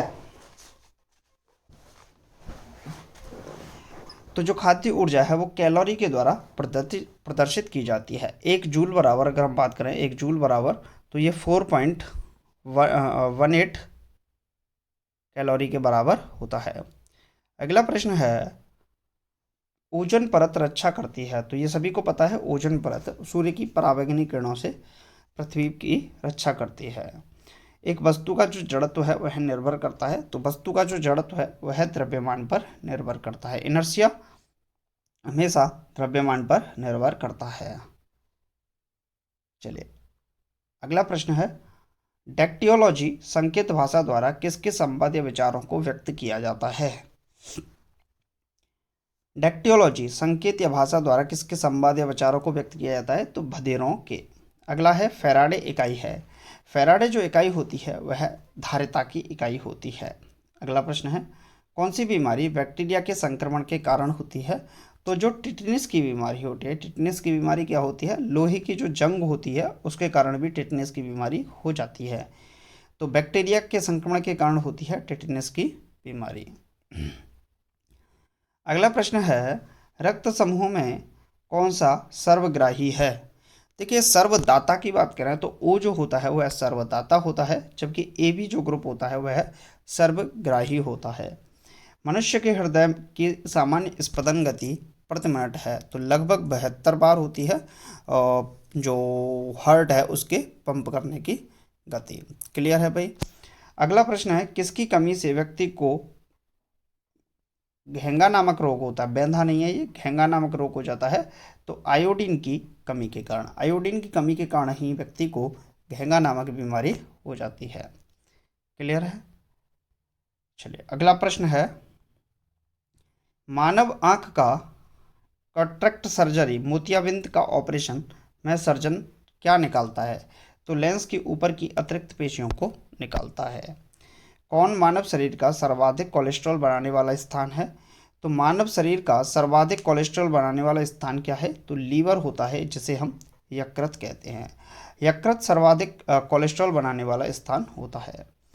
मनुष्य शरीर का सामान्य ताप क्या होता है, तो यह 37 डिग्री सेंटीग्रेड होता है, सभी को पता है इसके बारे में। अगला प्रश्न है, चूना पत्थर तरह की चट्टान है। किस तरह की चट्टान है चूना पत्थर। तो जो चूना पत्थर होता है यह अपने आप में अवसादी चट्टान होती है। कैसी चट्टान होती है चूना पत्थर, अवसादी चट्टान होती हैं। एक एसी जनित्र यानी कि जनरेटर का मुख्यतः होता है। तो जो एसी जनरेटर होता है यह आर्मेचर कुंडली, क्षेत्रीय चुंबक और स्लिप रिंग बुशेस का बना होता है। यह विद्युत चुम्बकीय प्रेरण के सिद्धांत पर कार्य करता है, जिससे इसमें वैद्युत वाहक बल और प्रेरित विद्युत धारा उत्पन्न हो जाती है। नेक्स्ट क्वेश्चन की बात करें तो एक ध्वनि का वेग है तो 332 मीटर पर सेकंड की जो गति होती है वह ध्वनि का वेग होता है। ध्वनि का वेग कितना होता है, 332 मीटर पर सेकंड। एक मैकेनिक एक पीतल के प्लग को एक स्टील की प्लेट जिसके मध्य में एक छेद है में कसकर लगाना चाहता है, इसे अच्छी तरह पकड़ेगा। पकड़ तब होगी जब पीतल का जो प्लग है वो ठंडी और स्टील की जो प्लेट है गर्म की गई हो, अच्छी तरह से पकड़ होगी। ब्लीचिंग पाउडर की बात करें तो ब्लीचिंग पाउडर को हम CaOCl भी कहते हैं, और इसको हम विरंजक चूर्ण के नाम से भी जानते हैं। किसके नाम से, विरंजक चूर्ण के नाम से भी इसको जानते हैं, और इसको हम CaOCl2 भी कहते हैं। क्या, CaOCl2 के नाम से भी इसका रासायनिक सूत्र देते हैं। अगला प्रश्न है साथियों, माचिस उद्योग में प्रयोग किया जाने वाला रसायन है। माचिस उद्योग में प्रयोग किया जाने वाला जो रसायन होता है उसे हम लाल फास्फोरस कहते हैं, और यह पोटेशियम फास्फेट होता है। क्या होता है, पोटेशियम फास्फेट होता है, जिसे हम लाल फास्फोरस के नाम से जानते हैं। विद्युत धारा मापा जाता है तो विद्युत धारा को ओम के द्वारा नापा जाता है। तो बी बराबर फॉर्मूला होता है बी बराबर IR, तो आर बराबर होता है V/I। क्या होता है, B/I, यानी कि वोल्ट प्रति एम्पियर भी इसका मात्रक होता है। अगला प्रश्न है, क्लोरोफिल बनाने के लिए क्या उपयोग लाया जाता है। क्लोरोफॉर्म बनाने के लिए क्या उपयोग में लाया जाता है, तो एथिलीन को उपयोग में लाया जाता है। देखिए, एथिलीन को उपयोग में लाया जाता है क्लोरोफॉर्म को बनाने के लिए। एथिलीन की बात करें तो यह एकमात्र गैसीय पादप हार्मोन होता है। कैसा, एकमात्र गैसीय पादप हार्मोन भी इसको हम कहते हैं, और इसके द्वारा फलों को पकाया भी जाता है, और वो भी जो फल पकते हैं वो एथिलीन के कारण ही पकते हैं।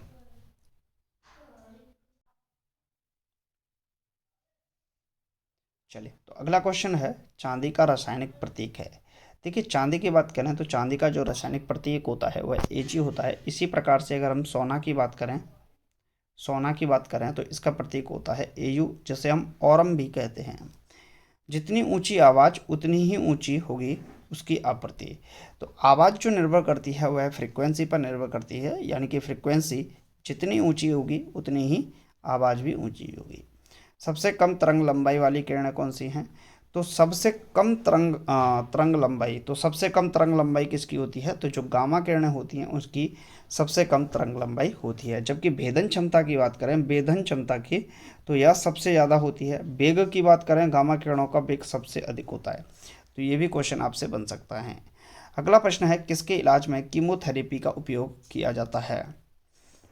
देखिए, कीमोथेरेपी की बात करें तो कीमोथेरेपी कैंसर के इलाज के लिए की जाती है। नेक्स्ट है, हैलोजन जो कांच पर प्रहार करती है। हैलोजन जो कांच पर प्रहार करती है तो वो कौन सी है? ब्रोमीन। हैलोजन कौन सी होती हैं? Helium, neon, argon, krypton, xenon और रेडॉन। तो यहाँ पर हैलोजन जो कांच पर प्रहार करती है, ब्रोमीन तो हैलोजन होता ही नहीं है। माफ़ कीजिएगा, ये नोबल गैस हैं जो मैंने आपको बताई हैं। ये कौन सी है? नोबल गैस या अक्रिय गैस है। हैलोजन की बात करें तो ये होता है क्लोरीन, फ्लोरीन, ब्रोमीन और आयोडीन। इस तरीके से ये होती हैं आपकी हैलोजन। तो क्लोरीन, फ्लोरीन, ब्रोमीन, आयोडीन ये आपकी हैलोजन होती हैं। और हैलोजन जो कांच पर प्रहार करती हैं ये ब्रोमीन होती है। ब्रोमीन एकमात्र ऐसी अधातु है जो द्रव अवस्था में पाई जाती है। माफ कीजिएगा, धातु है। ब्रोमीन क्या है? एकमात्र ऐसी धातु है जो कि 1 मिनट, धातु में पारा होता है। धातु में जो बात करें, एकमात्र धातु जो द्रव अवस्था में पाई जाती है वो पारा होती है। तो ये क्या हो जाएगी? आपकी अधातु है। ब्रोमीन एकमात्र ऐसी अधातु है जो कि द्रव अवस्था में पाई जाती है। क्लियर है? एकमात्र धातु जो द्रव अवस्था में पाई जाती है वो होती है आपकी पारा, Hg। और एकमात्र अधातु जो द्रव अवस्था में पाई जाती है वह ब्रोमीन होती है। अगला प्रश्न है, मानव नेत्र की दृष्टि दोष को कहा जाता है? देखिए, मानव नेत्र की जो दृष्टि दोष होती है उसको हाइपरमेट्रोपिया कहते हैं। अगला क्वेश्चन है, एक रूप चुंबकीय क्षेत्र में बल रेखाएं आपस में होती हैं। देखिए, एक रूप चुंबकीय क्षेत्र में बल रेखाएं आपस में कैसी होती हैं? समांतर। मान लीजिए कि ये कोई चुंबक है और इसका चुंबकीय क्षेत्र इस तरीके से है। इस तरीके से चुंबकीय क्षेत्र इसका है। ठीक है, ये चुंबकीय क्षेत्र है। तो इसमें अगर चुंबकीय क्षेत्र की बात करें तो एक रूप चुंबकीय क्षेत्र में जो बल रेखा है, यहाँ से बल रेखा प्रवेश की और यह इसके अनुदिश ही प्रवेश की तो यह इसके समांतर हो जाएगी। क्लियर है? तो यहाँ पर बात करें, एक रूप चुंबकीय क्षेत्र में बल रेखाएं आपस में कैसी होती हैं? तो समांतर होती हैं। अगला प्रश्न है, अक्रिय गैस परमाणुओं के सबसे बाहरी कक्षा में कितने इलेक्ट्रॉन होते हैं? देखिए, अक्रिय गैसों की बात करें तो अक्रिय गैस परमाणु के सबसे बाहरी कक्षा में कितने इलेक्ट्रॉन होते हैं? अक्रिय गैस में अगर हम लेना चाहें तो कौन सी गैस को ले सकते हैं? नियॉन को ले लेते हैं। तो नियॉन कितने पे होता है? 9 पे होता है। तो इसका इलेक्ट्रॉनिक विन्यास क्या होगा? 2 7 का बन जाएगा। तो बाहरी कक्षा में 7 भी हो सकता है, 8 भी हो सकता है, लेकिन यहाँ पर हम 8 ही लगाएंगे। क्लियर है? एक चलती हुई कार, एक रेल इंजन, दोनों में। अच्छा, यहाँ पर 7 बोल सकते हैं कि नहीं? एक साथ नहीं बोल सकते। 2 7 बोल सकते हैं? नहीं बोल सकते। इसके लिए हमें 1 8 का ही प्रयोग करना पड़ेगा, क्योंकि इनका जो अंतिम कक्षा होती है, अक्रिय गैसों की अंतिम कक्षा क्या होती है? पूर्णतः पूर्ण होती है। उससे ना इलेक्ट्रॉन को लिया जा सकता है और ना ही उसमें इलेक्ट्रॉन उस कक्षा में प्रवेश कराया जा सकता है, यानी कि संक्रमण नहीं कराया जा सकता। एक चलती हुई कार और एक रेल इंजन दोनों समान गतिज ऊर्जा है, किसका संवेग ज़्यादा होगा? एक चलती हुई कार है और एक रेल इंजन है, दोनों में जो समान गति ऊर्जा समान है, किसका संवेग ज़्यादा होगा? तो रेल का जो इंजन होगा उसका संवेग ज़्यादा होगा। साधारण मशीन की क्षमता सामान्यतः दर्शाई जाती है। तो जो साधारण मशीन है इसकी क्षमता को हम सामान्यतः किलोवाट में दर्शाते हैं। अगला प्रश्न है, हर्ट्ज का मात्रक क्या है? तो हर्ट्ज मात्रक है किसका? आवृत्ति का। आवृत्ति का मात्रक होता है हर्ट्ज, यानी कि फ्रिक्वेंसी का यूनिट होता है। किस तापमान पर सेंटीग्रेड और फ़ारेनहाइट पैमाने का मान समान हो जाता है? तो यह -40 डिग्री सेंटीग्रेड पर ताप सेल्सियस और फ़ारेनहाइट पैमाने का मान समान हो जाता है। डीएनए के मूल मात्रक हैं। देखिए, डीएनए जो होते हैं वो न्यूक्लियोटाइड्स के बने होते हैं, न्यूक्लियोटाइड्स के बने होते हैं डीएनए। और तो डीएनए का मूल मात्रक क्या होता है? न्यूक्लियोटाइड होता है। डीएनए से ही हम किसका निर्माण करते हैं? जीन का निर्माण करते हैं। और डीएनए से ही क्रोमोसोम्स निकलते हैं, मतलब डीएनए में ही क्रोमोसोम्स होते हैं। क्लियर है? उसके न्यूक्लियस में। नेक्स्ट है, ऊर्जा संरक्षण के नियम का अर्थ है ऊर्जा को न तो निर्माण किया जा सकता है और न ही विनाश, केवल संरक्षित किया जा सकता है। तो ये ऊर्जा संरक्षण का नियम ही लिख दिया। रेल पटरी पर जोड़े पट्टी फिश प्लेट्स का प्रयोग किसके लिए होता है? तो दो पटरियों को जोड़ने के लिए। नॉर्मल क्वेश्चन है, यहाँ पर दिमाग लगाने की आवश्यकता आपको नहीं है। नेक्स्ट क्वेश्चन है, डॉक्टर सीवी रमन को किस वर्ष किस विषय के लिए नोबेल पुरस्कार से सम्मानित किया गया था? तो यह 1930 में भौतिक शास्त्र के लिए 1930 में भौतिक शास्त्र के लिए डॉक्टर सीवी रमन को पुरस्कृत किया गया था। अगला प्रश्न है, समुद्री मील किसकी दूरी की एक इकाई है? तो जो समुद्री मील होती है यह नौवहन सार्वभौमिक गुरुत्वाकर्षण ने नियम दिया था। तो सार्वभौमिक गुरुत्वाकर्षण का जो नियम है वह है न्यूटन के द्वारा दिया गया था। फ्रायड का संबंध है, तो फ्रायड का संबंध है किसके से? सांख्यिकी से फ्रायड का संबंध है।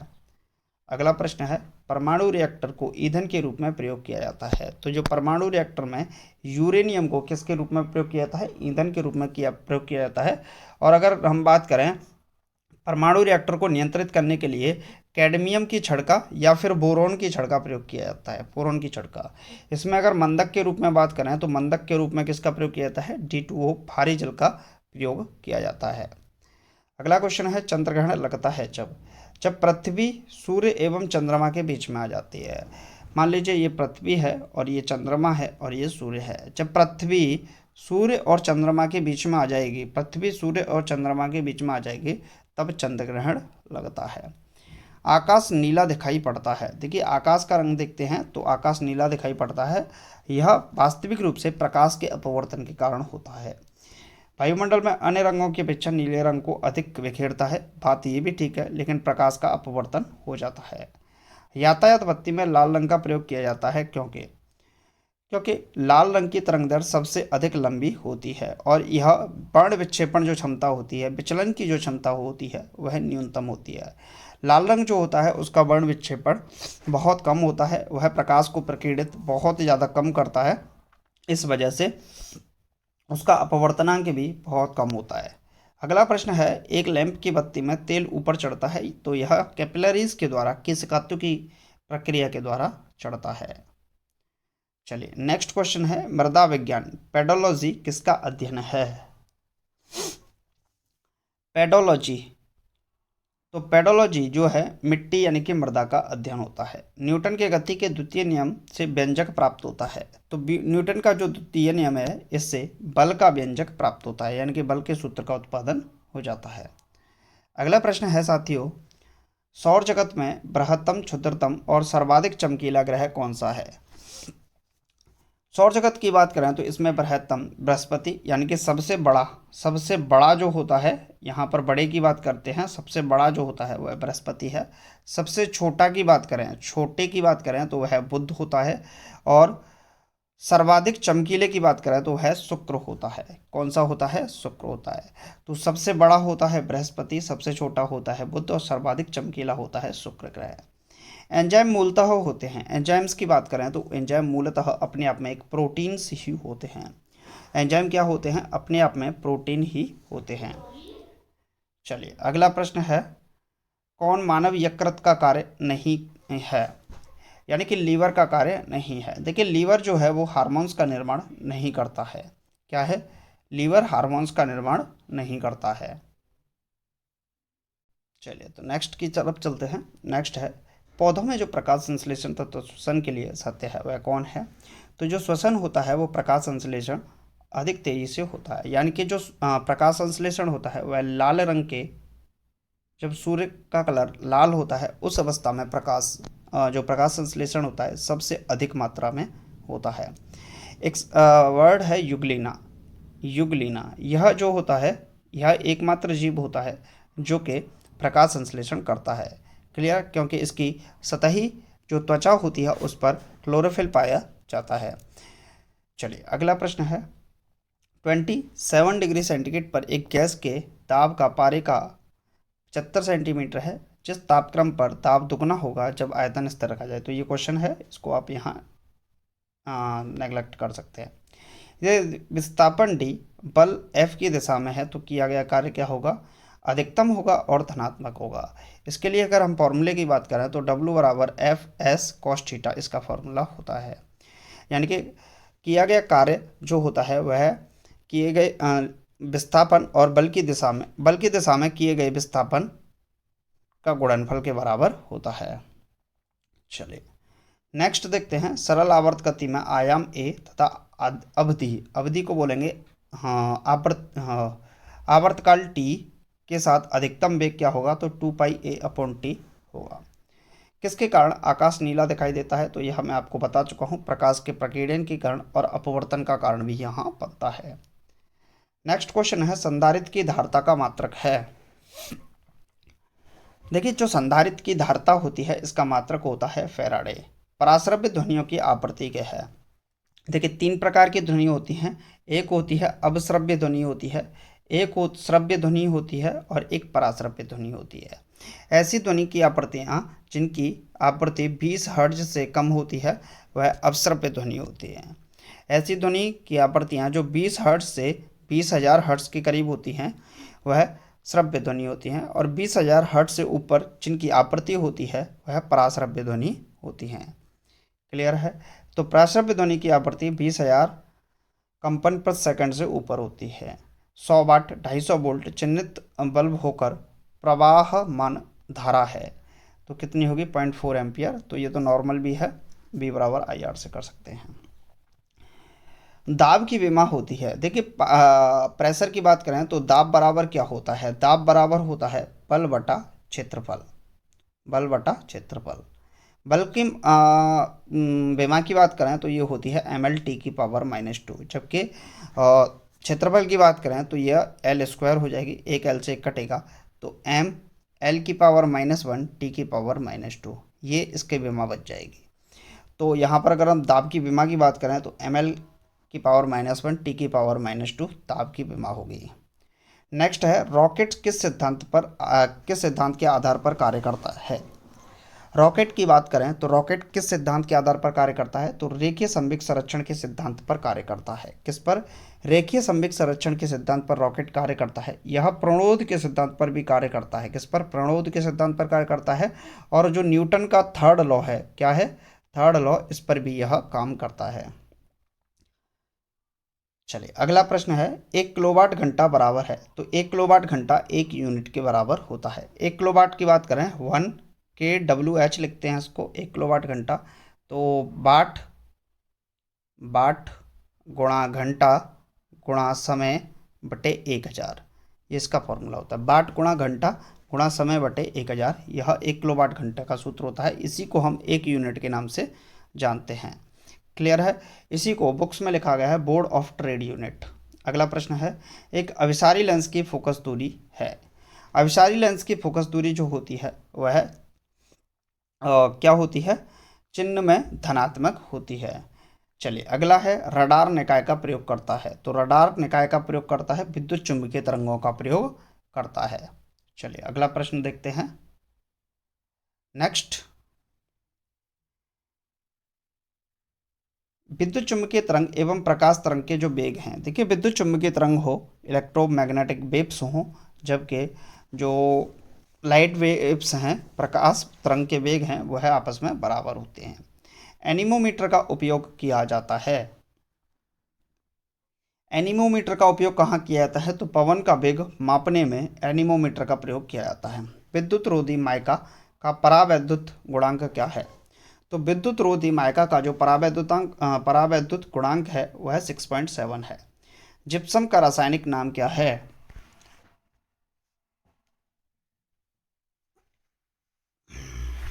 जिप्सम का जो रासायनिक नाम है वह कैल्शियम सल्फेट है। क्या है, कैल्शियम सल्फेट है।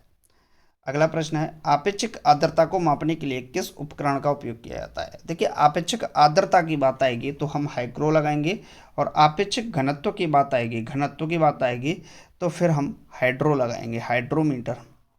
कौन सा होगा, हाइड्रोमीटर होगा।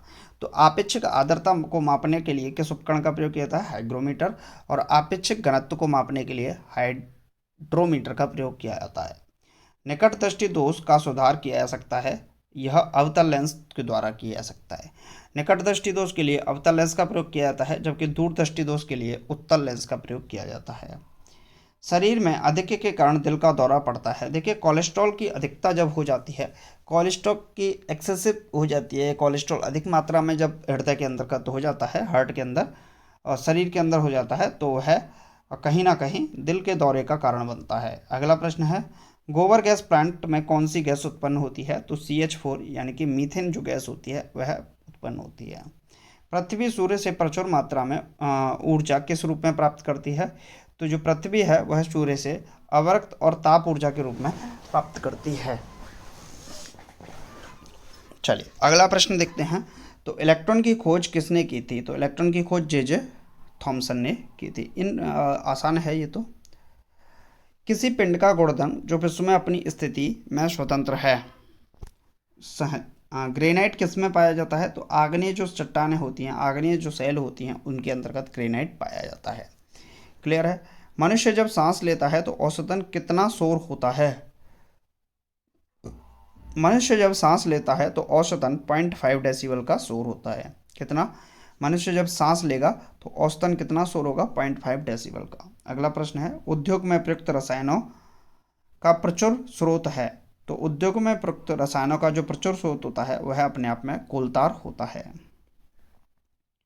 चलिए अगला प्रश्न देख लेते हैं। तो अगला है, सामान्यतः विद्युत बल्ब में भरा जाने वाली कौन सी गैस है? या तो नाइट्रोजन भरी जाती है या ऑर्गन भरी जाती है।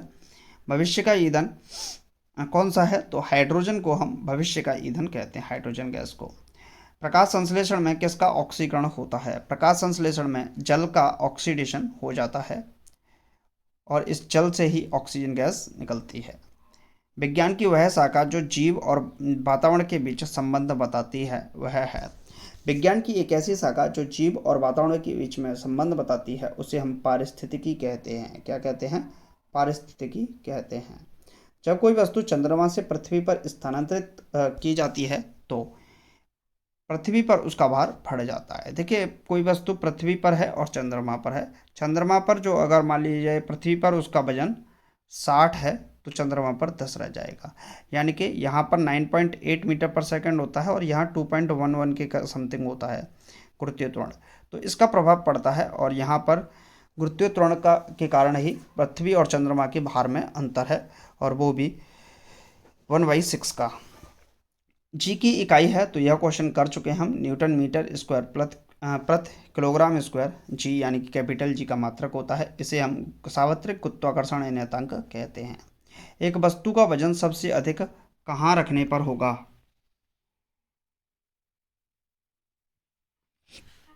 एक वस्तु का वजन सबसे अधिक कहाँ रखने पर होगा? ध्रुवों पर। ध्रुवों पर वस्तु का सबसे अधिक वजन होता है। जबकि यहाँ पर बात करते हैं हम विषुवत रेखा पर, तो यहाँ पर कम होता है। क्लियर है। एक पीढ़ी से दूसरी पीढ़ी में आनुवंशिक सूचना और स्थानांतरण पूरा किया जाता है तो यह डीएनए के द्वारा किया जाता है। एक पीढ़ी से दूसरी पीढ़ी में आनुवंशिक सूचना का स्थानांतरण किसके द्वारा किया जाता है? तो यह डीएनए के द्वारा किया जाता है। उच्च तापमान किसके द्वारा मापा जाता है? हाई टेम्परेचर को जब मापने की बात आती है तो हम पायरोमीटर का उपयोग करते हैं। हाई टेम्परेचर को किसके द्वारा मापा जाता है? तो पायरोमीटर के द्वारा मापा जाता है। गतिमान वस्तु में होती है तो गतिमान वस्तु में हमेशा गतिज ऊर्जा अवश्य होगी। सबसे कठोर धातु तत्व है? सबसे कठोर धातु तत्व क्या है? तो प्लेटिनम। प्लेटिनम सबसे कठोर धातु तत्व है। अगला प्रश्न है, दूर की वस्तुओं को देखने के लिए किस उपकरण का प्रयोग किया जाता है? दूर की वस्तुओं को देखने के लिए हम दूरबीन का प्रयोग करते हैं जिसे हम बाइनोक्यूलर कहते हैं। बैरोमीटर का उपयोग किया जाता है तो वायुमंडलीय दाब को मापने के लिए बैरोमीटर का प्रयोग किया जाता है। बैरोमीटर का अचानक से गिर जाना आंधी तूफान को बताता है। क्लियर है। चलिए नेक्स्ट है, जल का आयतन सबसे कम होता है। जल का जो आयतन है वो सबसे कम होगा 4 डिग्री सेंटीग्रेड पर, माइनस नहीं है, 4 डिग्री सेंटीग्रेड पर, और 4 डिग्री सेंटीग्रेड पर ही घनत्व तो सबसे अधिक होता है। न्यूटन की गति का कौन सा नियम जड़त्व की व्याख्या करता है? तो न्यूटन का जो फर्स्ट लॉ है, यदि कोई वस्तु विरामावस्था में है तो वह विरामावस्था में रहेगी, गति की अवस्था में है तो गति की अवस्था में रहेगी, जब तक कि उस पर कोई बाह्य बल न लगाया जाए। यही न्यूटन का प्रथम नियम है। अल्फांसो है तो अल्फांसो क्या है? अल्फांसो आम का एक प्रकार होता है। गति के नियमों की खोज किसने की थी? तो गति के नियमों की खोज न्यूटन के द्वारा की गई थी और इसके द्वारा 3 नियम दिए गए थे। नेक्स्ट है सबसे हल्की धातु कौन सी है? तो लिथियम जो होती है वो सबसे हल्की धातु होती है। लिथियम क्या है? सबसे हल्की धातु होती है, जबकि ओस्मियम सबसे कठोर धातु होती है। नेक्स्ट क्वेश्चन है साथियों, पौधों का कौन सा अवयव प्रश्वसन का कार्य करता है? देखिए, पौधों का जो पत्तियां होती हैं वह प्रश्वसन का कार्य करती हैं। किसका? प्रश्वसन। छोटे बच्चों में ऐंठन मरोड़ होने के कारण कमी होती है, तो ये ऐंठन मरोड़ हो जाती है विटामिन बी की कमी के कारण।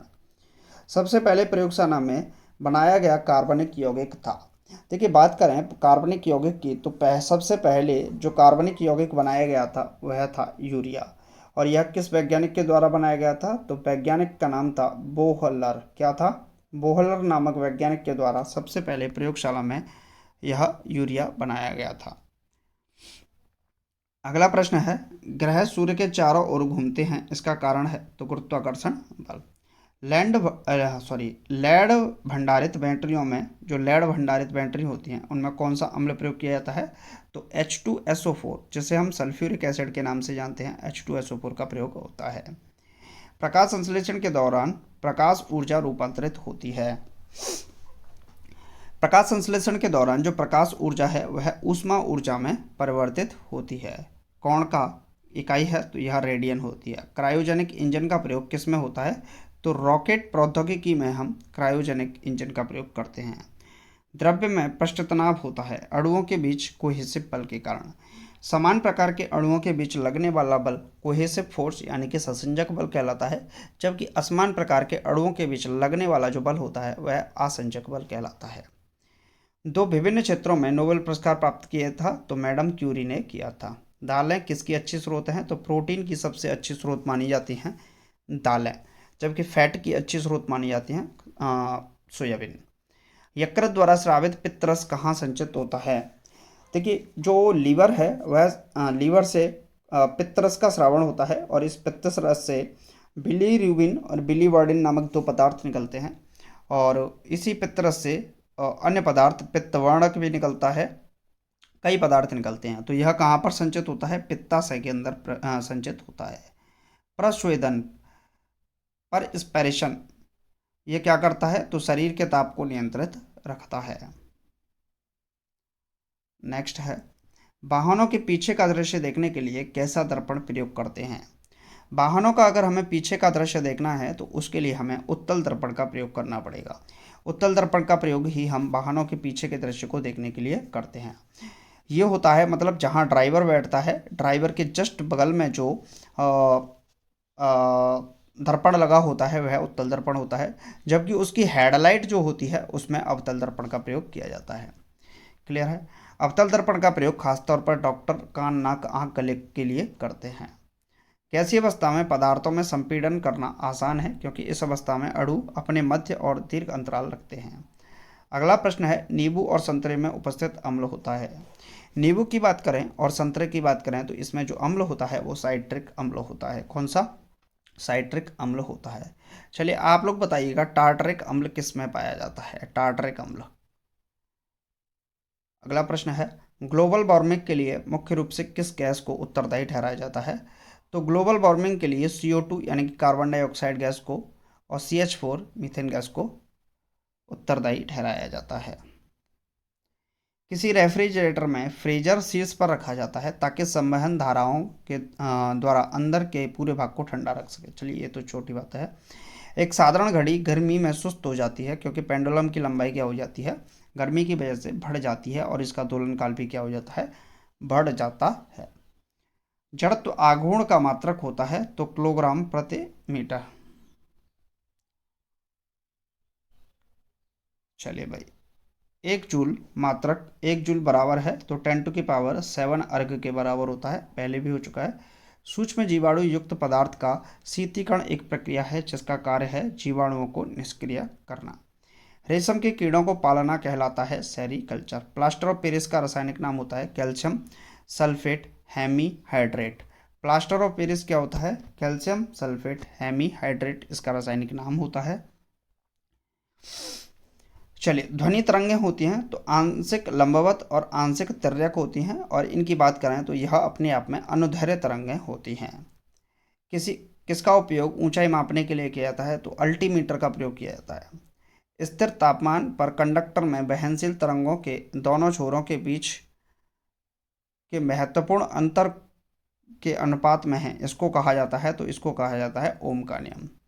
ओम का नियम होता क्या है? तो ओम का नियम होता है यदि किसी चालक की भौतिक अवस्थाएं क्षेत्रफल हो, लंबाई हो, घनत्व हो, आयतन हो, उसका खुद का विशिष्ट गुण हो, यदि आदि में कोई परिवर्तन ना हो, तो उसके सिरों के बीच बहने वाली धारा और उसमें प्रवाहित अ, उत्पन्न विभवांतर का अनुपात ही एक नियतांक होता है। इस तरीके से दिया गया है। कैमरे का उपयोग किया जाने वाला लेंस है तो उत्तल लेंस है। एक स्वतंत्र रूप से लटका हुआ चुंबक सदा स्थिर होता है, वह दिशा है उत्तर और दक्षिण की, क्योंकि इसका एक नॉर्थ पोल होता है और यह साउथ पोल होता है। यदि लोलक की लंबाई 4 गुनी कर दी जाए तो लोलक झूलने का समय कितना हो जाएगा? वह भी 2 गुना ही हो जाएगा।